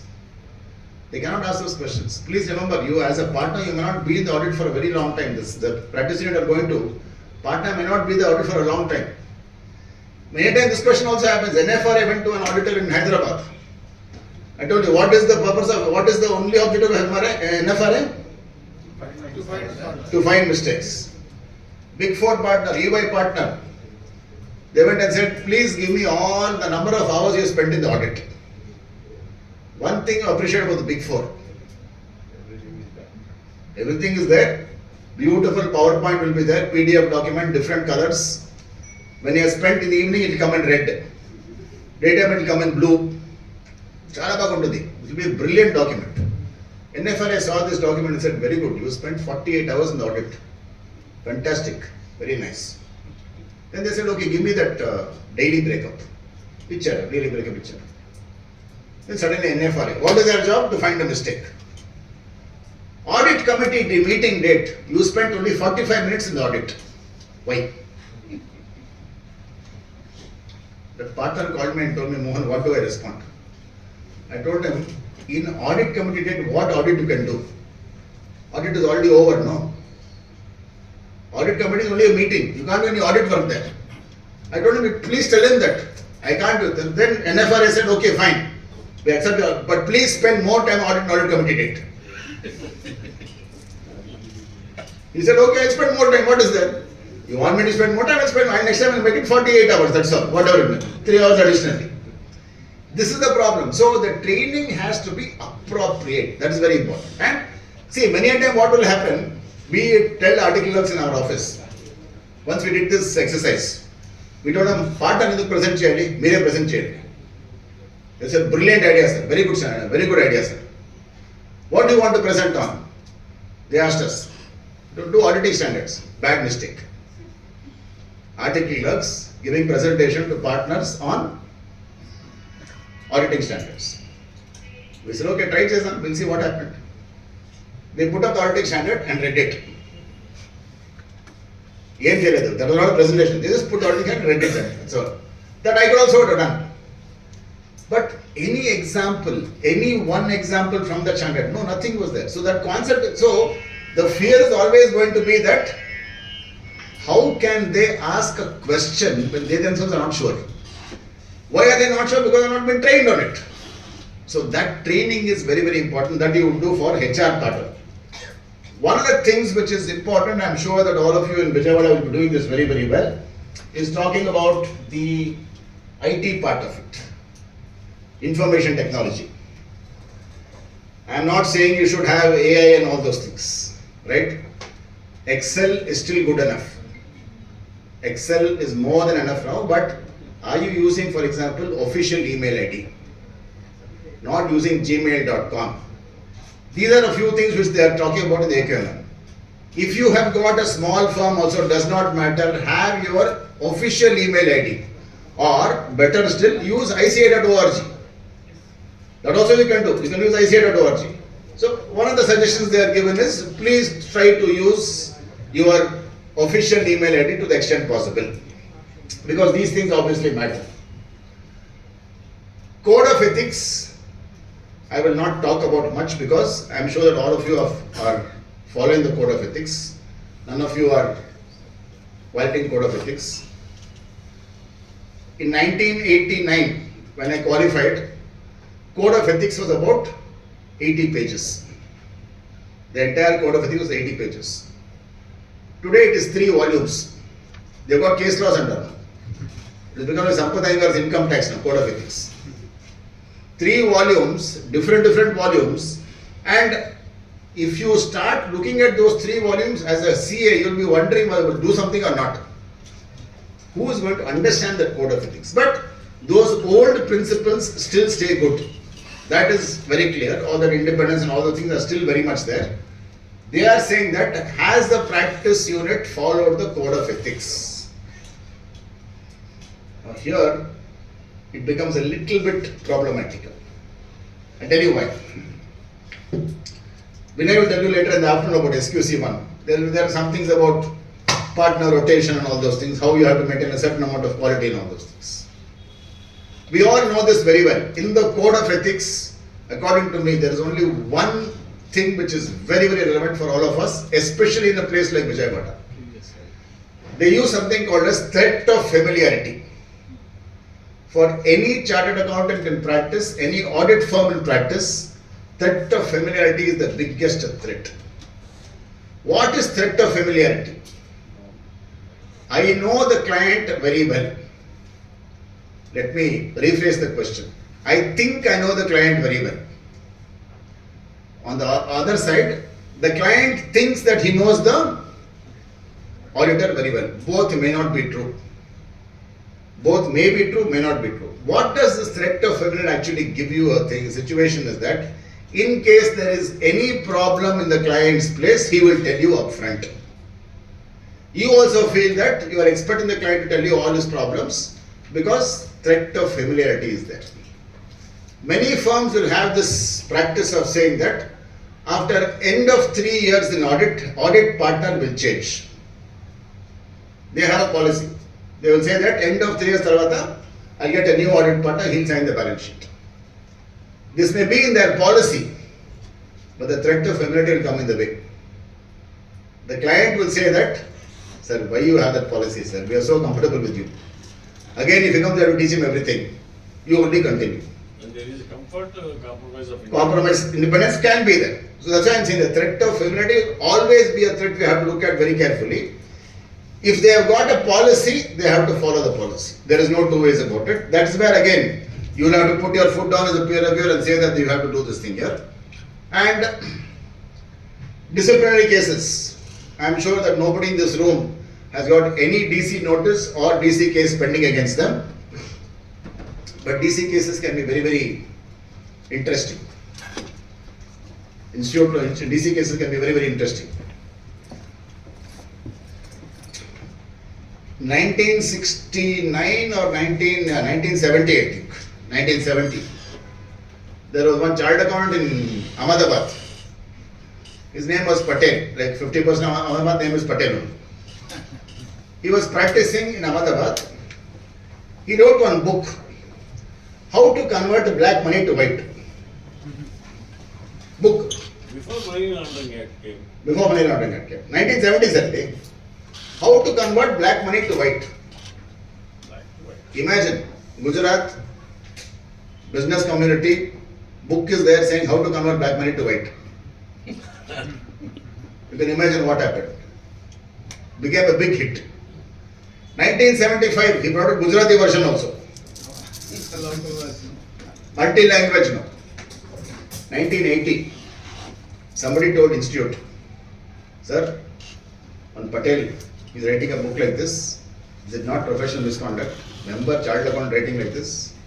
Please do something about it.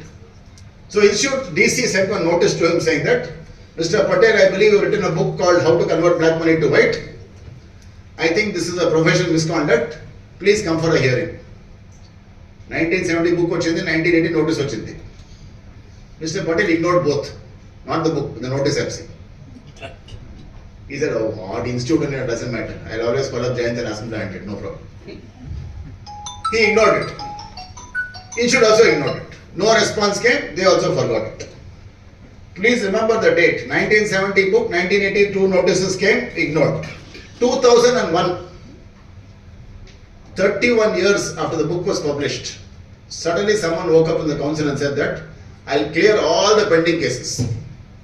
Send notice to everybody. 6 months I'm going to clear all the DC cases. One notice was sent to Mr. Patel also. And that notice said, final notice. If you don't come, we will adjudge this case suo motu. Mr. Patel went to Delhi. Law of limitation. Limitation. Mr. Patel went to Delhi. Appeared before the DC. And DC committee told him that, Mr. Patel, have you written this book? Yes, sir. Is it not professional misconduct? Definitely, sir. 100% is professional misconduct. Then Pleading guilty. we will take action against you. Sir, please take action against us. No problems. DC said, okay, we are going to bar you from professional practice for 6 months. Mr. Patel said, sir, 1 minute. I am 80 years old now. I have stopped practicing. I have stopped writing the book also. Even if you debar me permanently, I have no problem. But guilty, you please punish me. You should say nothing do. We can't do permanent law, only 6 months as per rules. All that is not possible. Our rules say 6 months only. Only first mistake. Only first mistake 6 months only. So they said, okay, fine. We will debar you for 6 months. And this is the best part. As Mr. Patel was leaving the room, they asked one question. They said that, sir, do you have a copy of that book? And Mr. Patel said, I don't have copy because I stopped the book long ago. In fact, you will not believe, about 4 years back, this book was available on Google Drive, on Google. Google Books it was available. Then they took it out. The institute also take it out, it was there, it was removed there. DC cases have two types. One is actual disciplinary case, second is notice has been issued. Your job as peer reviewer should be a little bit more important because if notice has been issued, the client does not tell you about this, then you have a problem. There is an auditor in Bangalore, ISKCON temple. He signed 3 balance sheets. Is there any problem with signing 3 balance sheets? No problem. Only problem was all 3 balance sheets had different values. For the same year. For the same year, 3 different values. One was ISKCON, one was for bank, one was for foreign investor. We thought for 3 years, sir. 3 years, Anna. We thought for 3 years. 3 years. For 1 year, 3 Single values. year. For 1 year, 3 values. 3 balance sheets, all different values. Obviously, the purpose was very, very different. He also got DC notice saying that you please come to Chennai for this DC hearing. So since I know him very, very well, he asked me, Mohan, what do I do? I told him, first thing in institute is please plead guilty. Yeah. First thing is please say yes, mistake. They will calm down a little bit. After they calm down a little bit, then you say whatever you want, doesn't matter. Anyhow, first mistake has already been done, you have pleaded guilty. So he went to Chennai, DC called him and said, what is this, sir? 3 balance sheets, same year, different figures. Professional misconduct, no. Yes, sir. Guilty, sir. A little bit I was in pressure, so I signed off, sir, no problem. No audit report was given, only balance sheet was signed. They said, okay, fine, we will take the necessary action. And then as he was coming out, he said, sir, one clarification I have got. The person who signed 3 balance sheets is asking the DC. One question I have got for all of you are very senior DC members. One question I have got is, in India, please tell me which law says I should not sign 3 balance sheets for a temple. He just asked that question. It is not Companies Act, it is only a temple, no trust act, nothing. He simply asked this question saying that, you please tell me as per which law in the country it says that there should not be 3 balance sheets. See, there was a problem DC law. Meaning, Malli question adikta, they will not have answer. First of all, they said that you have got problem in signing 3 balance sheets. Now this person has asked back one question saying that, you please tell me which law I am violating. DC said, we will get back to you. Till now they have not got back. One central government only IAS will be there. Unda, correct. Both of taking. Listed company will have SEBI also. SEBI people also will be there. So anyway, please ask the practice unit, do you have any notices for disciplinary committee? Notice is important, order is very, very important. Can't we check online? Online Radmik, Aniradha. No. Notice Radmik. Radu. Notice Radmik. You don't have to have orders will come there, but not notices. Decided orders. Orders will come. But what happens now, this DC case also becomes very interesting because one chartered accountant in Chennai is specializing in DC cases for South India. The camera case, I'll give you his number, you can call him up. He will represent you. That's a big pedo. He knows. Jain knows him. Nah, that's good guess, but good guess, but. So this man, there were 4 people in Bangalore who got DC notice. DC meeting was in Bangalore. This man is coming from Chennai to Bangalore by Shatabdi Express for the DC meeting. Very intelligent person. He claimed conveyance from all the 4 people. One Shatabdi Express, one person coming for 4 meetings. He claimed conveyance from all the 4 people for one trip. Both ways. One CA firm said that I have given him conveyance. Other firm, I also given him. All 4 people given him conveyance. Not only conveyance, staying accommodation also, whatever it was. Everything. Full all inclusive deal. With Xerox papers. Xerox papers. He got a decent order against him only now. Saying that you are claiming expense from 4 people, that is the first problem. Unethical. Sir? Unethical. Unethical. So please ask for those DC parameters. That's all very, very important. Okay. Okay, now the last part here is that what firms may address, I just told you, I'll tell you a few things here. If you have a checklist for auditing standards, not you, but if the practice unit has got a checklist for auditing standards, I told you about the checklist having to be, number 1, updated. Number 2, all of these things, for example, materiality becomes a very, very important part of it. Independence directions from all the partners. This also becomes an important part because even the partners' rotation is not happening as told. They should at least ensure that the independence declaration is there. These are mandatory proceedings which you have to have on the file.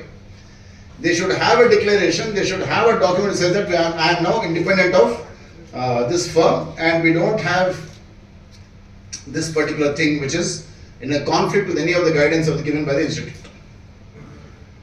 One important part is, I'll come to that a little bit, but I just explained that in brief. Working papers do not agree with the books of account or financial statements, cross-referencing absent. Typical 9 trial balances story this is.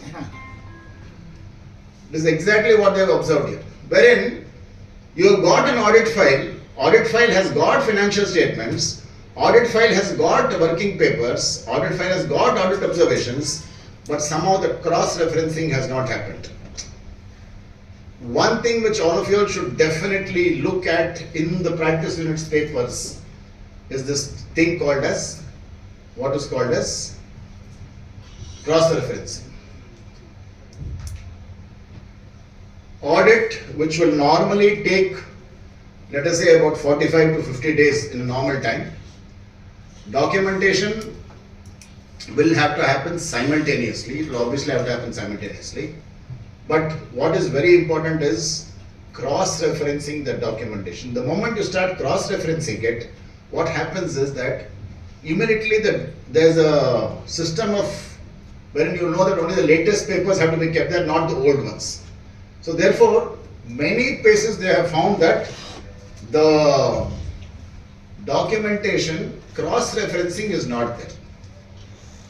In many files, we see this observation in many files wherein they are saying that if you have got the financial statements, you've got the audit report, you've got whatever work has been done, you've got all of those things still. How do you link these particular important observations? That is why it becomes very important to know that this see independence declaration every partner will give. Nobody will say I am not independent.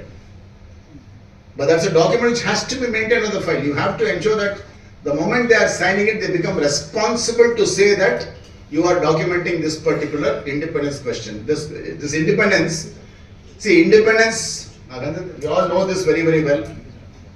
Independence we can speak throughout the day. I cannot teach independence.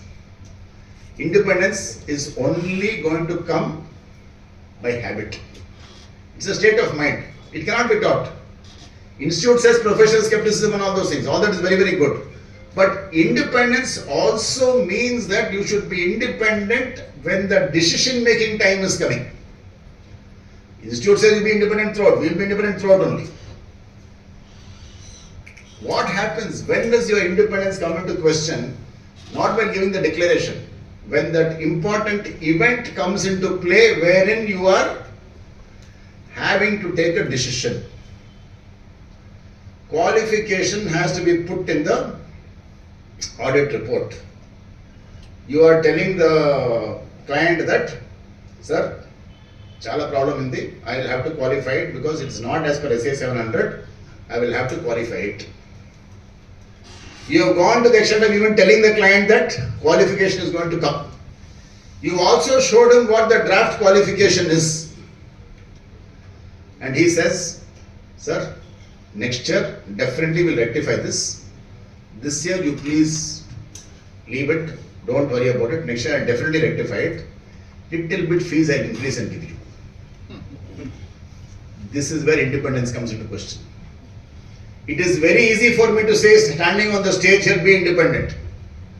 It is very easy for me to say that. What is important is when he says that I am going to increase the fees and don't qualify, that is when your independence will be questioned. Are you going to still go ahead with the qualification? Are you going to take additional fees? This is completely what you all will have to do. I don't have an answer to that, but I will look at it from this way. If that qualification or whatever it is beyond my tolerance limit, I still go ahead and qualify. There is something called as tolerance limit. Lakshman Rekha it is. Please remember that in every audit there is Lakshman Rekha. Every audit. There is a certain amount or a certain threshold beyond which you cannot go in any audit. It can be GST audit, it can be any audit. Client has done so many things, you can go only so far. You don't want to go beyond that. If he crosses that, you will have to qualify. Nowadays, this qualifications, at least I am seeing that over the last at least 2 or 3 years, the number of emphasis of matters and qualifications are actually increasing, which according to me is a very good thing. According to me, it's a very good thing because at least they are sensitizing the clients that this is there, this qualification is there. So, what is that independence? All this as a peer review you cannot check.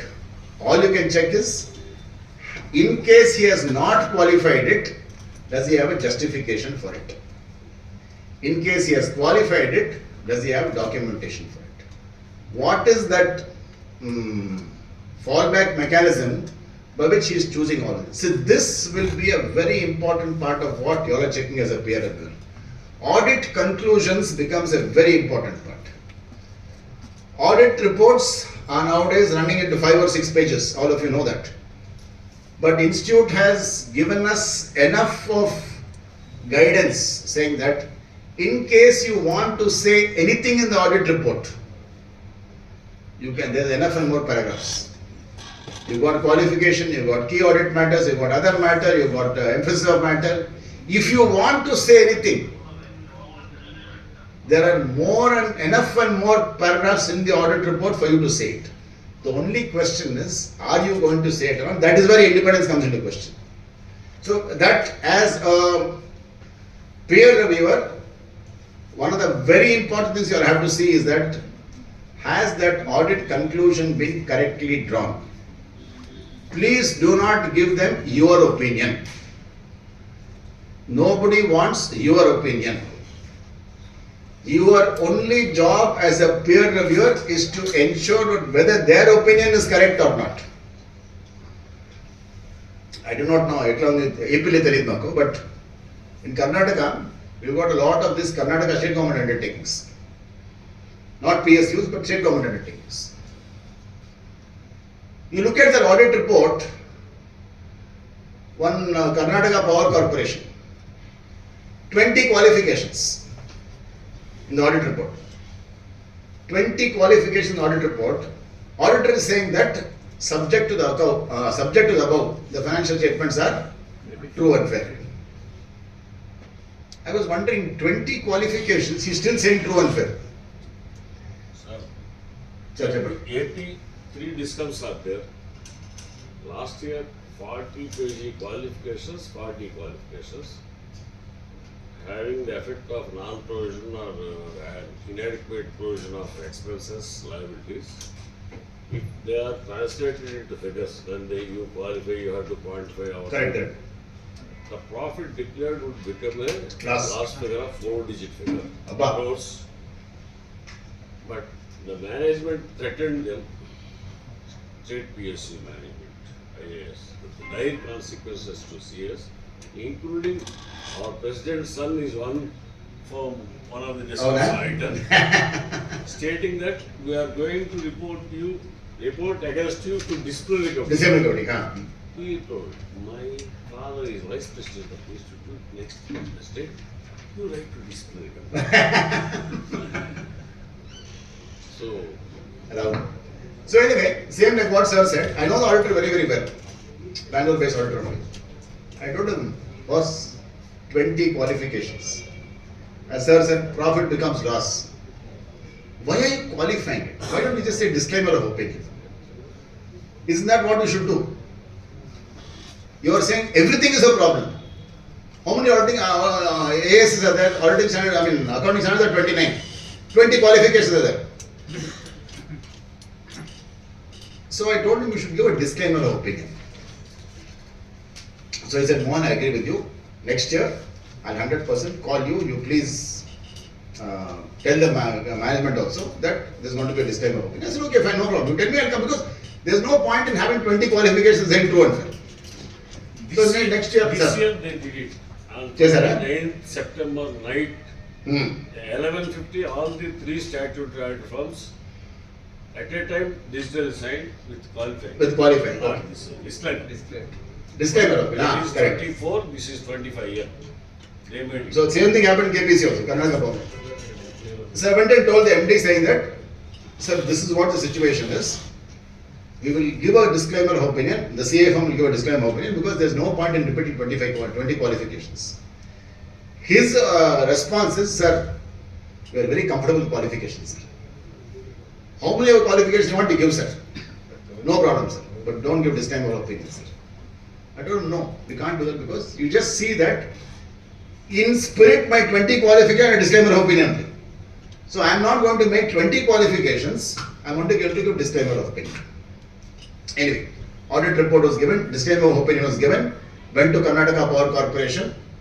They also filed that with, they have to file with the government and all those things. C&AG and all those people. Immediate response. Please change the auditor. They are not worried about disclaimer of opinion. Auditor much as All bank loan there ends with cheap rate.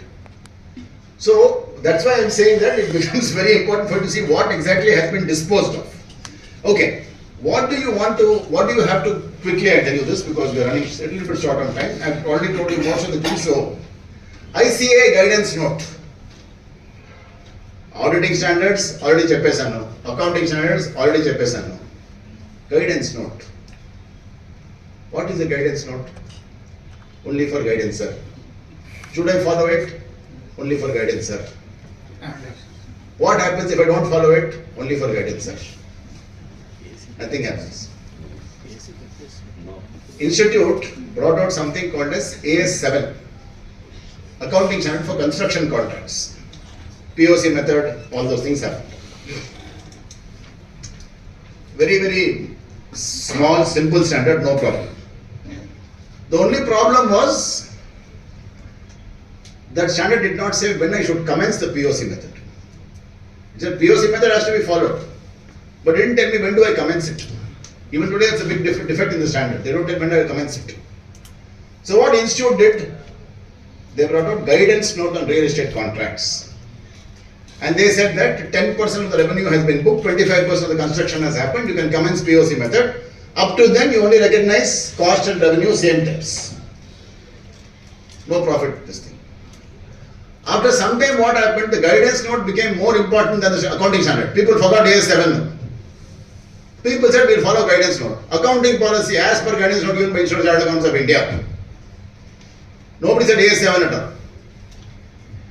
So guidance notes, even though they are not mandatory, they give you very good guidance. In many cases you will observe that guidance note is there. ESOP is a good example. Prior to the standard coming in, ESOP they had a very good guidance note, but did not have a standard for that till Ind AS came to the picture. So please ensure whether they are trying to follow all the guidance or notes or not. Right? That becomes a very important part. Okay, all of this is something which I only look at the important part. Related parties, already I spoke a little bit about this, but please tell me one thing. Satyam, ILFS, Diwan Housing, you name the controversy, only one thing is common. Sunstroke. Yes, sir, sunstroke. Huh? Sunstroke. Sunstroke. Only one thing is common. Every one of these companies had transactions with related parties. What is common across all of these things is they had transactions with related parties. See, one interesting thing, one good thing in India is that the moment when fraud is announced, now what will happen? Everyone will get very excited. Oh, fraud happened, very good, we'll come, very good. We'll go and see what happened. Diwan Housing, same thing happened. Diwan Housing fraud was announced. CBI came, Intelligence Bureau came, IICA came. All went to Bombay, saying fraud, tell me what happened, fraud. Invariably what will happen? Institute is always last in the row, unfortunately. All the remaining people will be in front. CBI will obviously be in front. So CBI said, let us not wait for all these people to come, we'll have joint meeting. To identify what happened in the fraud, we'll have joint meeting, SEBI, CBI, Intelligence Bureau, everybody came. One joint meeting was there. And they started analyzing what happened to the fraud. What happened in the fraud? Housing loans given in fictitious names. Means housing loan has not been given, but they claim that housing loan has been given. Diwan Housing. Okay, CBI asked very good question. Very good. Housing loan fictitious, very good. Which branch? Sir, Bandra branch, sir. Bandra branch. 70% housing loans, fictitious housing only from Bandra branch, sir. So CBI said, okay, I am CBI. I'm going to lead the investigation. Afternoon after lunch, all of us will go to Bandra branch. We'll go and verify. I don't believe you are 70%, I believe it is more. Let us all go to the Bandra branch and check and come. No branch. Diwan Housing said, I can take you and go, sir. I'll take you to Bandra and go, sir, no problem. But the branch I can't take you. Because there's no branch only, sir. They said that non-existence of a branch itself, anyhow it is fictitious. How does it matter which branch it is now? It is anyhow fictitious. So it doesn't matter which branch the fictitious thing comes into picture here, right? Related parties are always a problem. Please remember one thing, that related party transactions are very convenient. Their convenience is the biggest weakness. I myself am seeing this. When did COVID happen?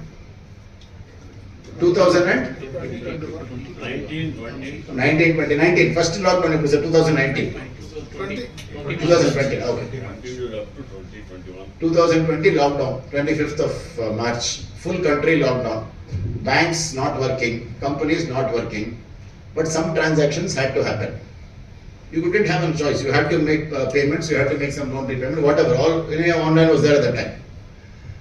I still know companies who have said that because lockdown is there, I can't transact with the bank. I will do one thing. I will take a loan from a related party. I'll make my payments. Once lockdown is lifted, I will repay the loan. Convenience of related party transaction. Even in lockdown, you can do this.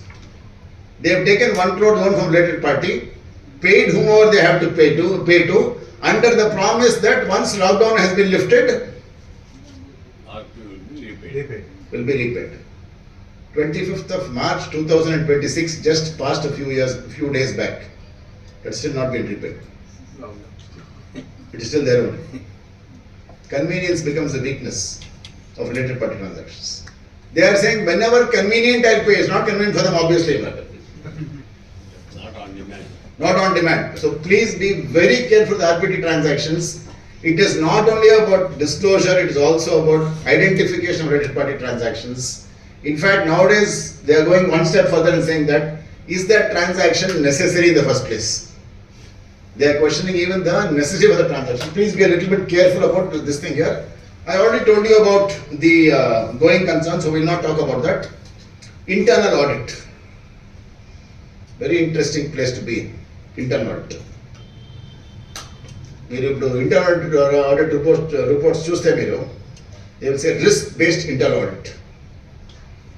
High risk will be in red color, medium risk will be in orange color, low risk will be in green color. That is the first presentation internal auditor will make. What is high risk area? Oh, whatever, it doesn't matter what, it can be cash, it depends on the entity also. Invariably, high risk area will probably be about internal controls only. They will say internal control is not there in this particular area, internal control is not there in that area. So, internal audit report, whether the auditor, when you are going for a peer review, whether he has taken all those reports into consideration in forming his opinion. You have got one paragraph in Caro which says that, does the company have an internal audit commensurate with the size of its business? Many people think that commensurate means size of internal audit report. It is not size of internal audit report, size of business. What are the areas they are choosing for internal audit? And I can tell you this from experience. It is not only the observation of the internal auditor, it also depends upon responses given by the management. Actually, what is more important is the response given by the management. I have seen this myself in a registered company. But nowhere they mentioned the size. What is the size they are not? No, And a judgment chair. Judgment chair. Yes. Capital advance 25 crores given 6 years back, not adjusted. Listed company. Not 25 crores, I'll say 6 crores. Internal audit report. Capital advances 6 crores given, not adjusted. Still pending the books of account. Very, very relevant observation, very important observation, because we don't know what the advances happened now. Whether construction is going to happen, whether the CVP is going to happen, we do not know about it. Just one, mention the name of the party and all those things. Response of management. Aim is the response, you know? Sir? Project is undergoing. Project is undergoing. This management is very, very clever. Will be adjusted next quarter. If there are 25 queries in the internal audit, 24 queries will be adjusted the next quarter. Response is common, copy paste, no problem at all. Now the problem was that this response of will be adjusted next quarter is coming for the last 5 quarters. So then one day audit committee asked them that, what do you mean by quarter? Quarter is evening. Quarter means evening. Sir? What is the definition of quarter? It doesn't mean end of 4 years. When are you going to rectify this? Okay, sir, we will reverse it, sir. Next quarter we'll reverse it, sir. It was basically advance given for a crane. Crane never purchased. Which means crane will never be purchased. Okay, reverse it next quarter. These are the things which have to be very, very important for us to understand what is to be The done. law of limitation applies, so you cannot. You will anyhow have to provide for it. You will anyhow have to provide for it. Okay, all this is done. So what is done, I will already tell you. SQC, when I will take 46, I told you about. Quality control, I am not going to get into that. The kind of examples we are giving, we can make Lucky Basket too. Like, ఇంకా ఉన్నాయి examples, చాలా ఉన్నాయి examples. ఇంకా ఉన్నాయి, ఓటీటీలు board అని ఉన్నాయి. See, because you know about examples, one thing I was remembering was why we are so careful in the profession today, why regulators, why NFR is looking at this so seriously is because there are a few people who are doing things which are wrong. The entire population is being targeted because of that, which according to me is not correct. But I'll tell you this example which happened. There was an NFRA conference in Delhi I had gone to. I met somebody from SEBI there, who was in the investigation department of SEBI. And he told me, sir, I'll tell you what is happening now. The reason why we are also looking at this with a little bit of more details is because we also had very bad examples with some CA firms. There was a listed company in Bhopal. Auditor was from somewhere nearby. And SEBI got some information from somebody about some circular trading. Circular trading is rerouting of one subsidiary company, holding company coming back here. Some circular trading information they got. Insider trading, all those things. So SEBI's normal practice is they will call the company first, ask them for information. In case it is required, they call the auditor. That's the normal stance. The process is rather only. First call the company and ask them for questions. In case required, in case any auditing points are there, they will call the auditor. In this particular case, for whatever reason I do not know, SEBI said we will do ulta. Because circular trading is involved, money outflow is involved, we will call the auditor first. And then we will call the company depending upon what the auditor says. The auditor came to SEBI's office. We came to this investigation committee and they asked him that we've got information about circular trading. Can you give us any information? Sir, what is circular trading, sir? Auditor said. They explained, sir, I don't know, sir. I'm auditor, sir. I given only true and fair accounts, sir. I don't know about circular trading. Sir. Was this discussed in audit committee meeting? No, sir. Not discussed. When was the audit committee meeting held? 4 meetings, sir, as per requirement, 4 meetings were held, sir. All the meetings you attended? All meetings attended, sir. How did you go for the meetings? By car, sir. I didn't ask like that, but did you attend all the meetings? So auditor gave an opinion that meetings were there, nothing was discussed, there is no circular trading. So SEBI made observation, no problem. Okay, next, let the auditor go away, call the company CEO and CFO.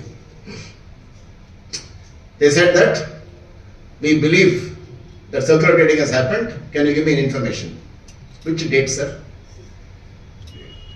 He's asking which date, which means that he's accepting that circular trading has happened. Then, because obviously SEBI is calling, they have to give some information. Then they said, no, we have to take a necessary action against you and all of those things. And then they said that I believe that audit committee meeting was held and this was not discussed at all. How come the audit committee did not think about this at all? Or no notification was given about this to audit committee? 2 minutes they stayed quiet. Then they said that, so let me tell you frankly, there was no audit committee meeting held at all. Only minutes we gave. Recorded, that to ChatGPT. No need to worry about that. Now please remember about SEBI, what they have done now is, they are now wondering whether to charge the company or the auditor now. And or both. So this person told me, because of such people, we have become very careful about auditors. These people don't attend meetings, come to SEBI and say that we attended meetings. What happens in that particular? It's a real problem for us there, right? So that is why this thing becomes very, very important. Okay. I will not, I've already spoken a bit about audit documentation, but my suggestion to all of you will be that please read SA 230 at least once. The lifeline, insurance for auditor is going to be SA 230. If you maintain documentation as per SA 230, I can tell you that 99% of your problems are already solved.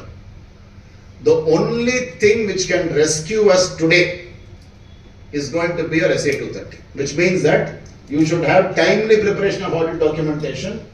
They are using the word called assembly of final audit file. It's like manufacturing now.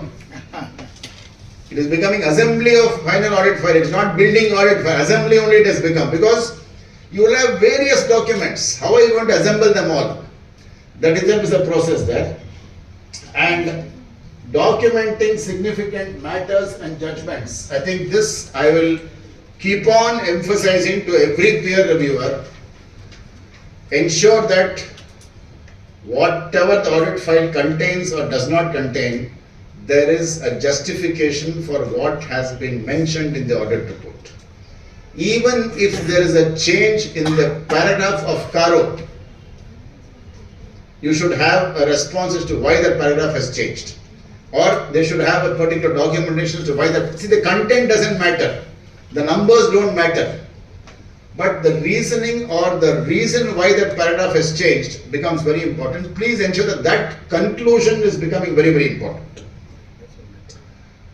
SA 230 says that audit file, an independent person who is reviewing the audit file should know what audit has been done. So even if you give it to a third person, he should see the audit file and say that, okay, in this year's audit, they have done this much of work. This is what has been covered. This is what has not been covered. Now, obviously, when we are talking about that, we talk about the scope of audit, procedures performed, planning the audit, auditing standards, accounting standards, conclusions reached. It is a process by itself. It's a separate process by itself. But what, again, you will see here, the last part is very important. Who reviewed the audit work performed and the date and extent of such review. This is what is going to be your another important area for your peer review. Your peer review questionnaire will specifically have a question saying that, have you seen the audit file?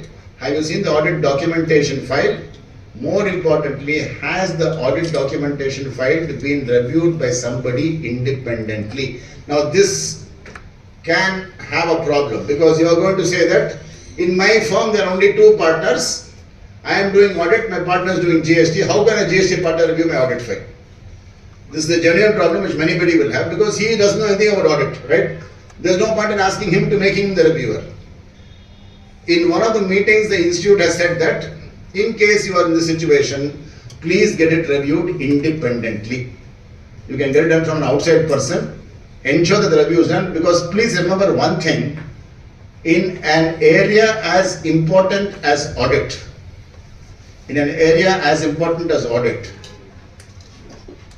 you forget about during the audit process, doesn't matter. This documentation, SA 230, please ask the practice unit whether this has been done, because always you will find that there is marginal scope for improvement. So the completion of the audit file, always get it done by somebody independent. And I can also tell you that this is a one-time task. Does not happen every year. You do it for 2026. You are going to follow the same thing for 2027 also, right?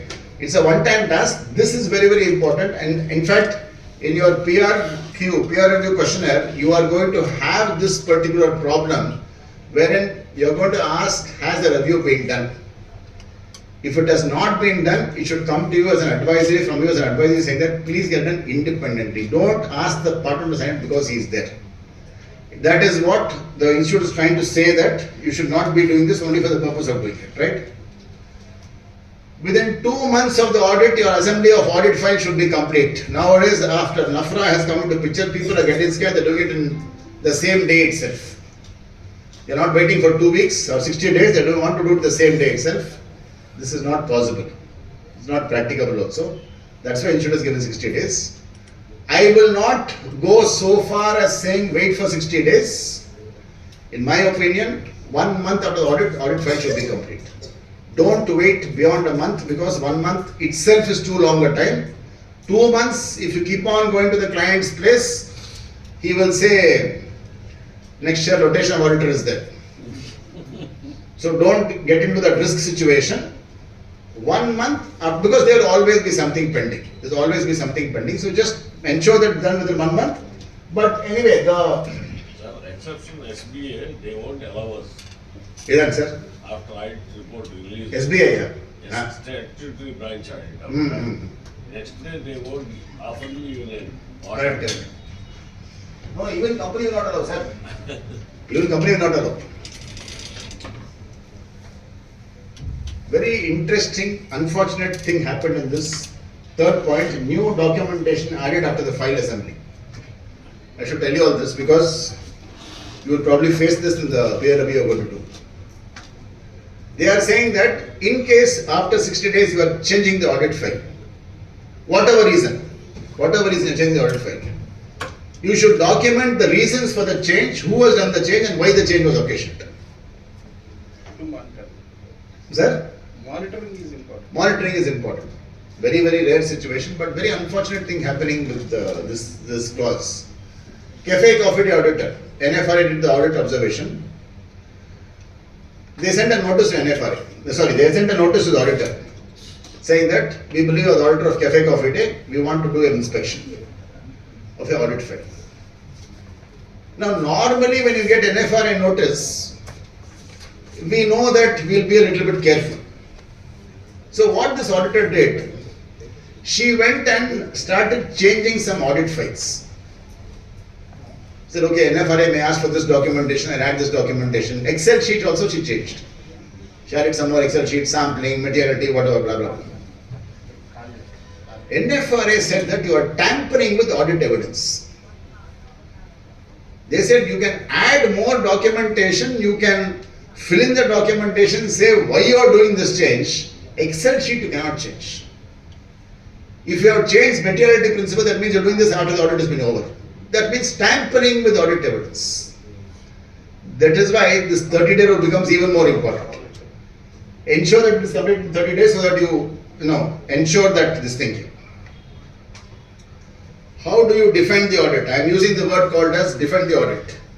You can see the last item only is very important. Documentation and correspondence. That's all it's going to be.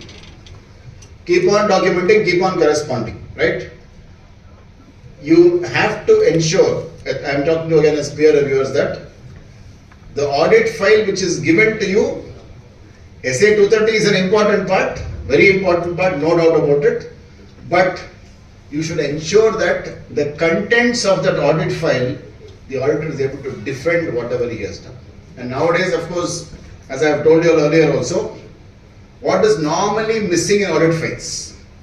Properly organized file, documents scattered, not indexed or cross-reference. File kavarna, this got it. Whatever is there, file you only figure out. This is not what the peer reviewer will expect. The peer reviewer expects a properly organized file. You cannot have documents scattered, right? Naming the persons who did the work, very important now. You don't say article clerk. Name the article clerk. Manaval kuda chala intelligent. One person asked peer review board, can I put initials? I won't say Mohan, Lavi, I'll say ML.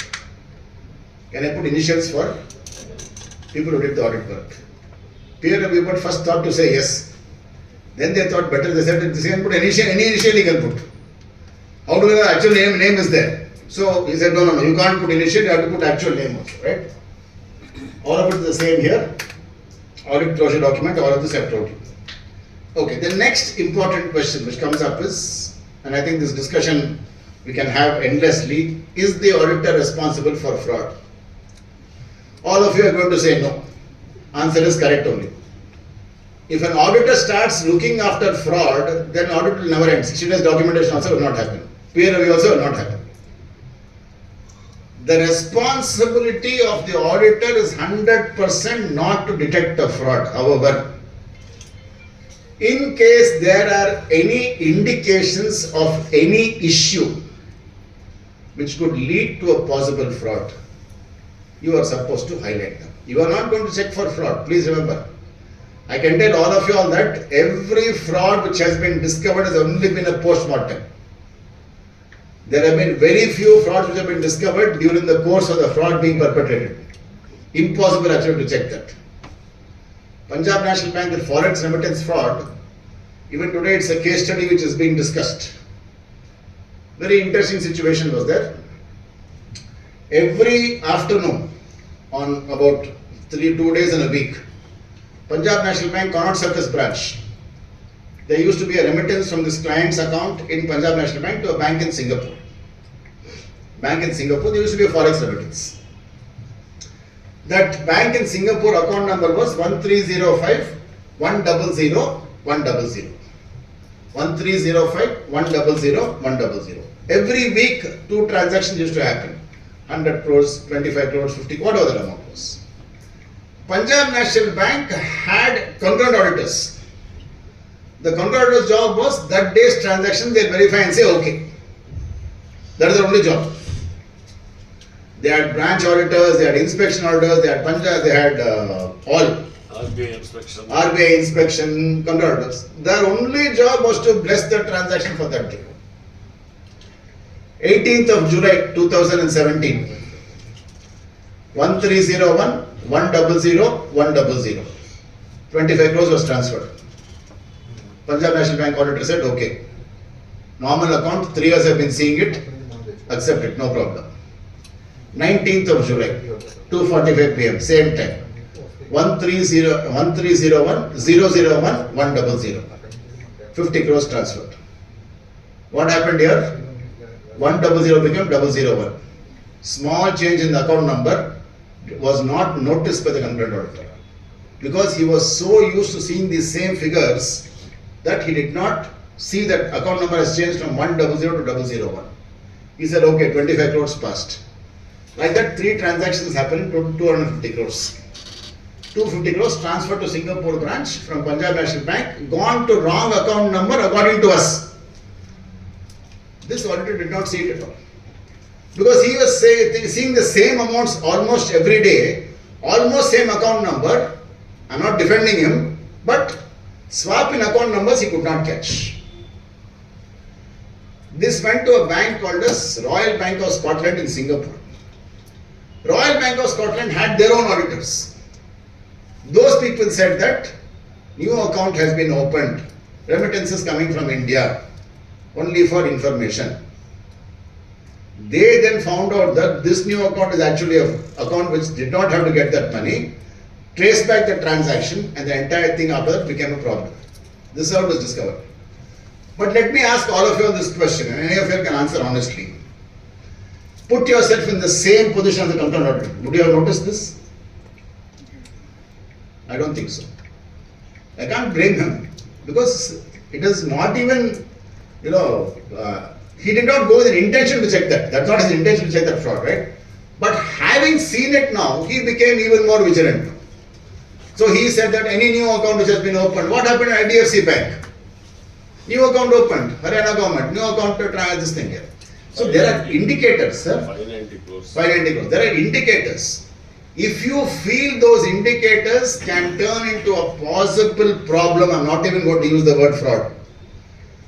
You have to bring this out somewhere in the report. So your job as peer reviewer is to see whether that has been done or not, right? Okay.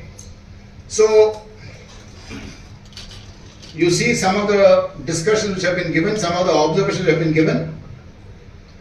It was observed in examination of the engagement file that the staff deployed lacked industry experience and was in general inexperienced. The pattern does not have a system of supporting and encouraging resources to undergo relevant professional education of entities in specialized industries. For a very long time, we have always been taught in auditing paper that knowledge of the business. Right from our CA intermediate, we have been taught this. Knowledge of the business. Why is knowledge of business important? Because if you know how the business is run, or you know some technical things in the business, you will at least be able to ask the relevant questions. Here in this particular case, what the peer reviewer is saying is that they do not have industry experience. I am not expecting articulate to have industry experience. It is impossible. But do they have knowledge of the industry? That is very important. There's a completely different situation. In a 2-year article time frame, what industry experience they can have? We don't expect them to have it also. But do they have knowledge of the industry? Especially in industries which are a little bit more complex. Can they ask this necessary questions? Becomes a very important factor. I always have, I told you about updating the checklist. Right? మీరు కారో checklist చూడండి. First question ఏం కారో checklist లో? Proper fixed assets records Ah. are maintained. Does the company have got proper fixed assets? Article clerk will go and ask the CFO or whoever is there.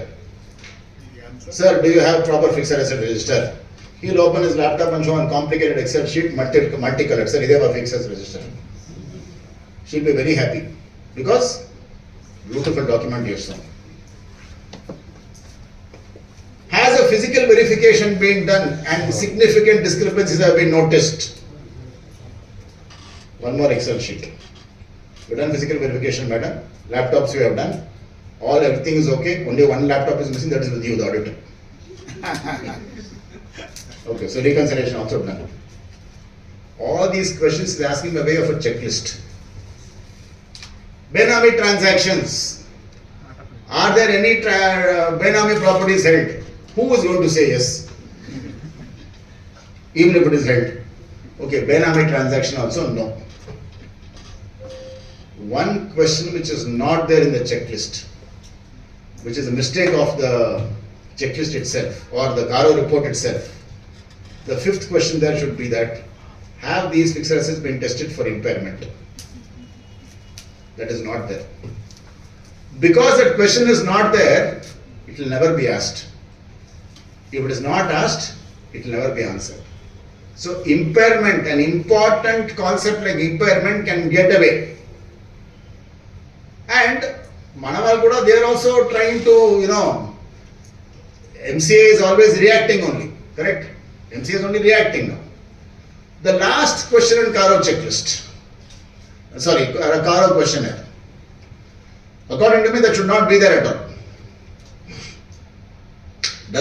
According to the auditor, does the company have enough resources to repay the loans within the next 1 year? It is there in the Karo. Is it my job to see if the company repays or not? Okay, it is there. Somehow we have to answer it. Institute has given one disclaimer clause that also. Institute's response is that, according to us, whatever procedures we have done, the company has got enough of resources to repay the loans. However, we cannot guarantee it to be repaid.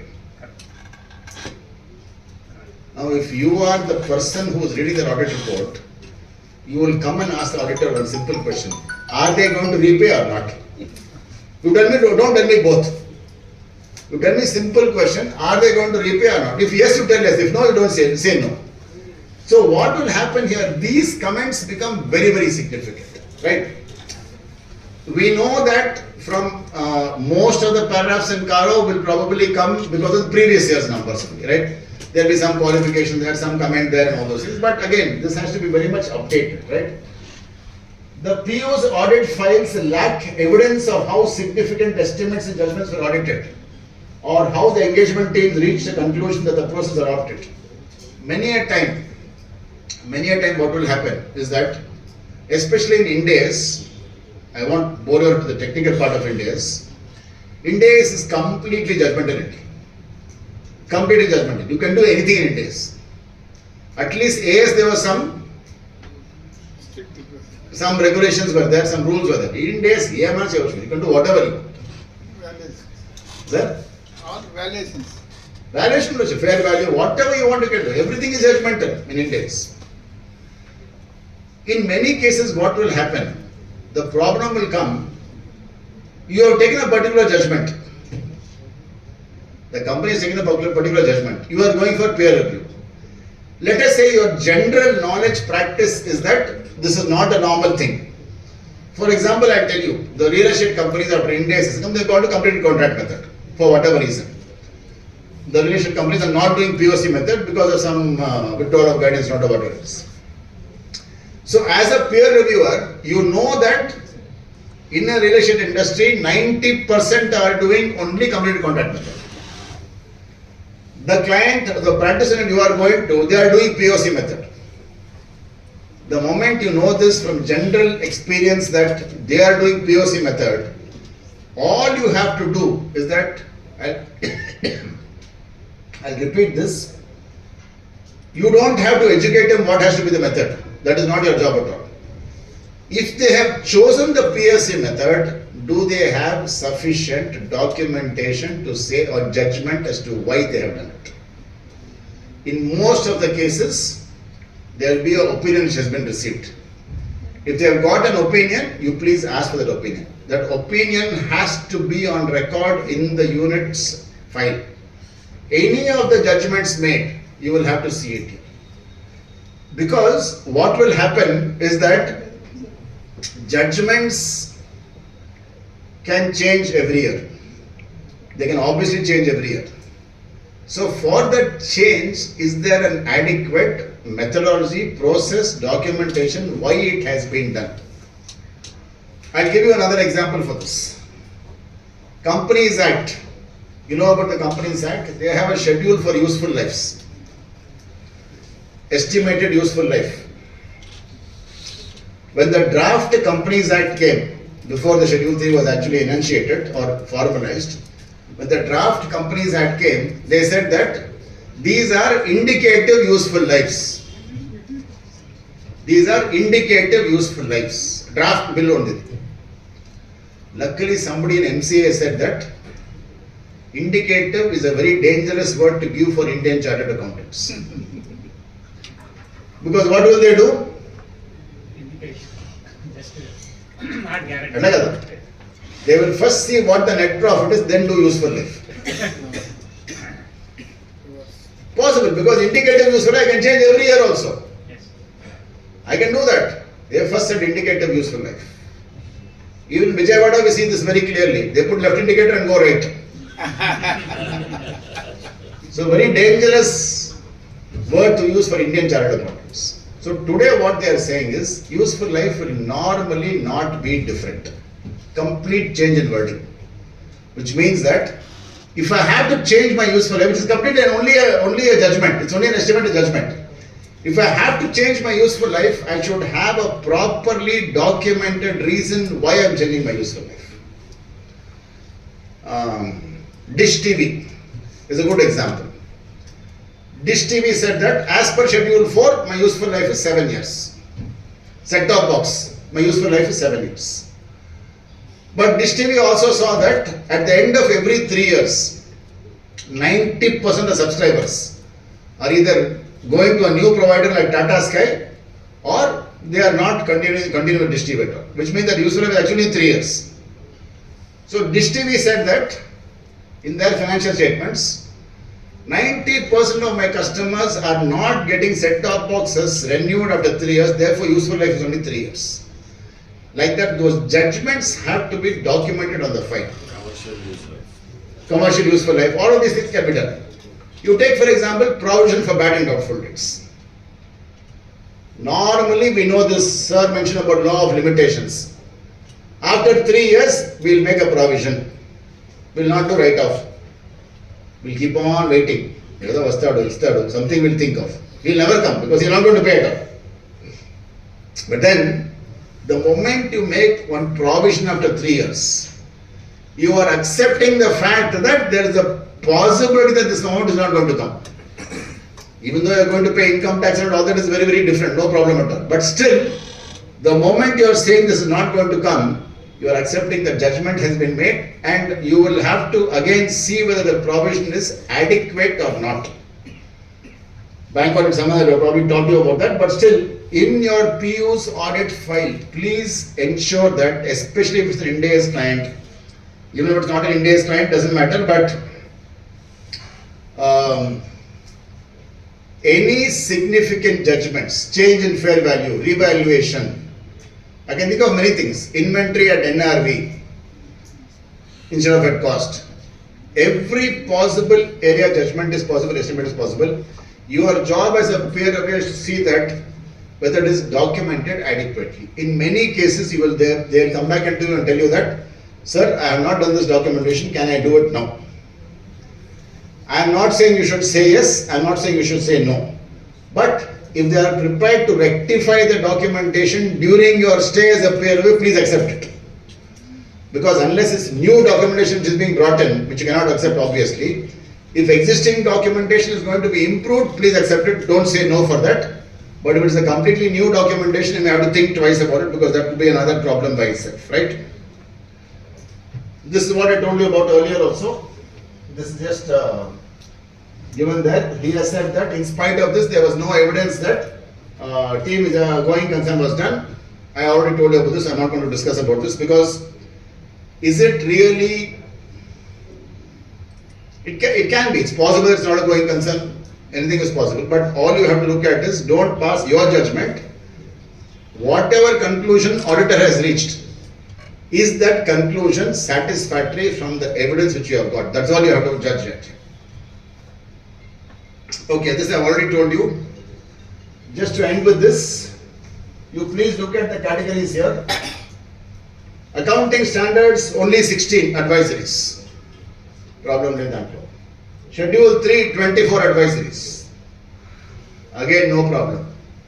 Council guidelines 14. Council guidelines చూసారా మీరు చూడలేదు 14. What is council guidelines?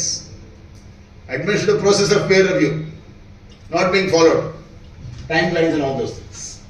Caro 2023, others 22, but my concern has always been on 108. Standards of auditing, including SQC1. Vinay's job is to educate you on SQC1 in the afternoon and other documentation, but this is a real cause for concern because despite Sripriya Madam's efforts, nobody is following auditing standards. I will put 50% of blame on institute also. They should make it a little bit more interesting. They can put photograph of president in the auditing standards book. Or may not be president, somebody else they can put photograph. They can put some film actors photos. Make it a little bit interesting, right? If the book is not interesting, we are not going to read it. 100%. Let us be very sure about that. If the book has to be made interesting, they should give at least some examples. SA 600 is a good example. SA 600, where is the big war between LFRA and the institute, it's a good example.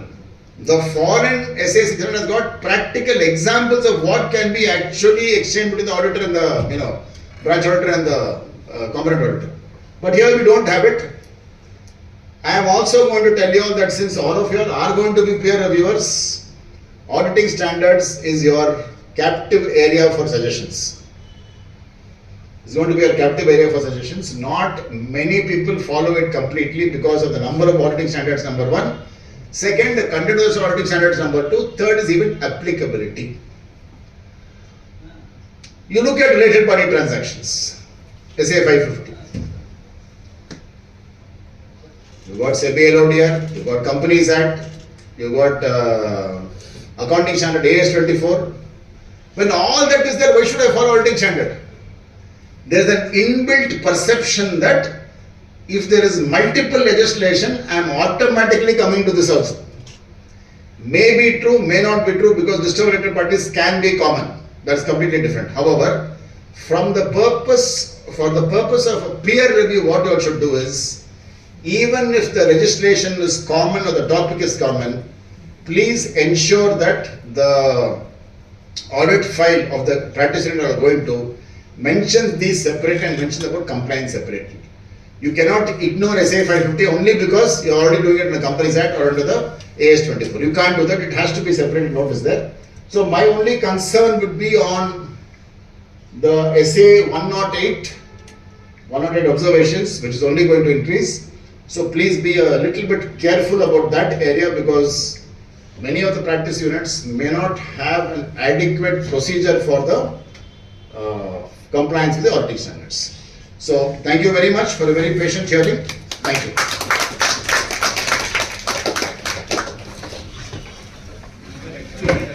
Yes, sir. Is there any session regarding responsibility of reviewer? If a particular sample is selected by the reviewer, Yeah. we are reviewed. After that, if fraud is found out in that file, No responsibility. is there? There's a clarification on peer review board itself. You can see in that peer review right hand side now. There's clarifications. You're not responsible for that. After the peer review has been done. Yes, sir. Thank you, sir. Thank you very much. It is like peer review. We have to. We are in a thought of making bank audits and all. But peer review is really how we have to maintain our firms. Though we are going to have peer review other firms which are chartered accountants, but it is a discipline and procedure which you have to follow in peer review. How we have to maintain our firms and guiding us in such a beautiful way. How young chartered accountants, let it be seniors. Seniors are more expert in maintenance of firms. With this, I request my chairman to honor our speaker with a memento.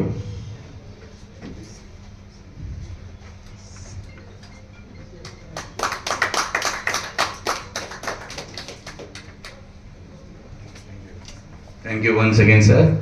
And with this, I request all the members to follow for the lunch. And after the lunch, we'll have a compliance part, which is more interesting and will be not a sleep type. The already session will be sleeping, but sir is well versed in making all us awake. So I wish all the members to be here to have next part of our session. Thank you.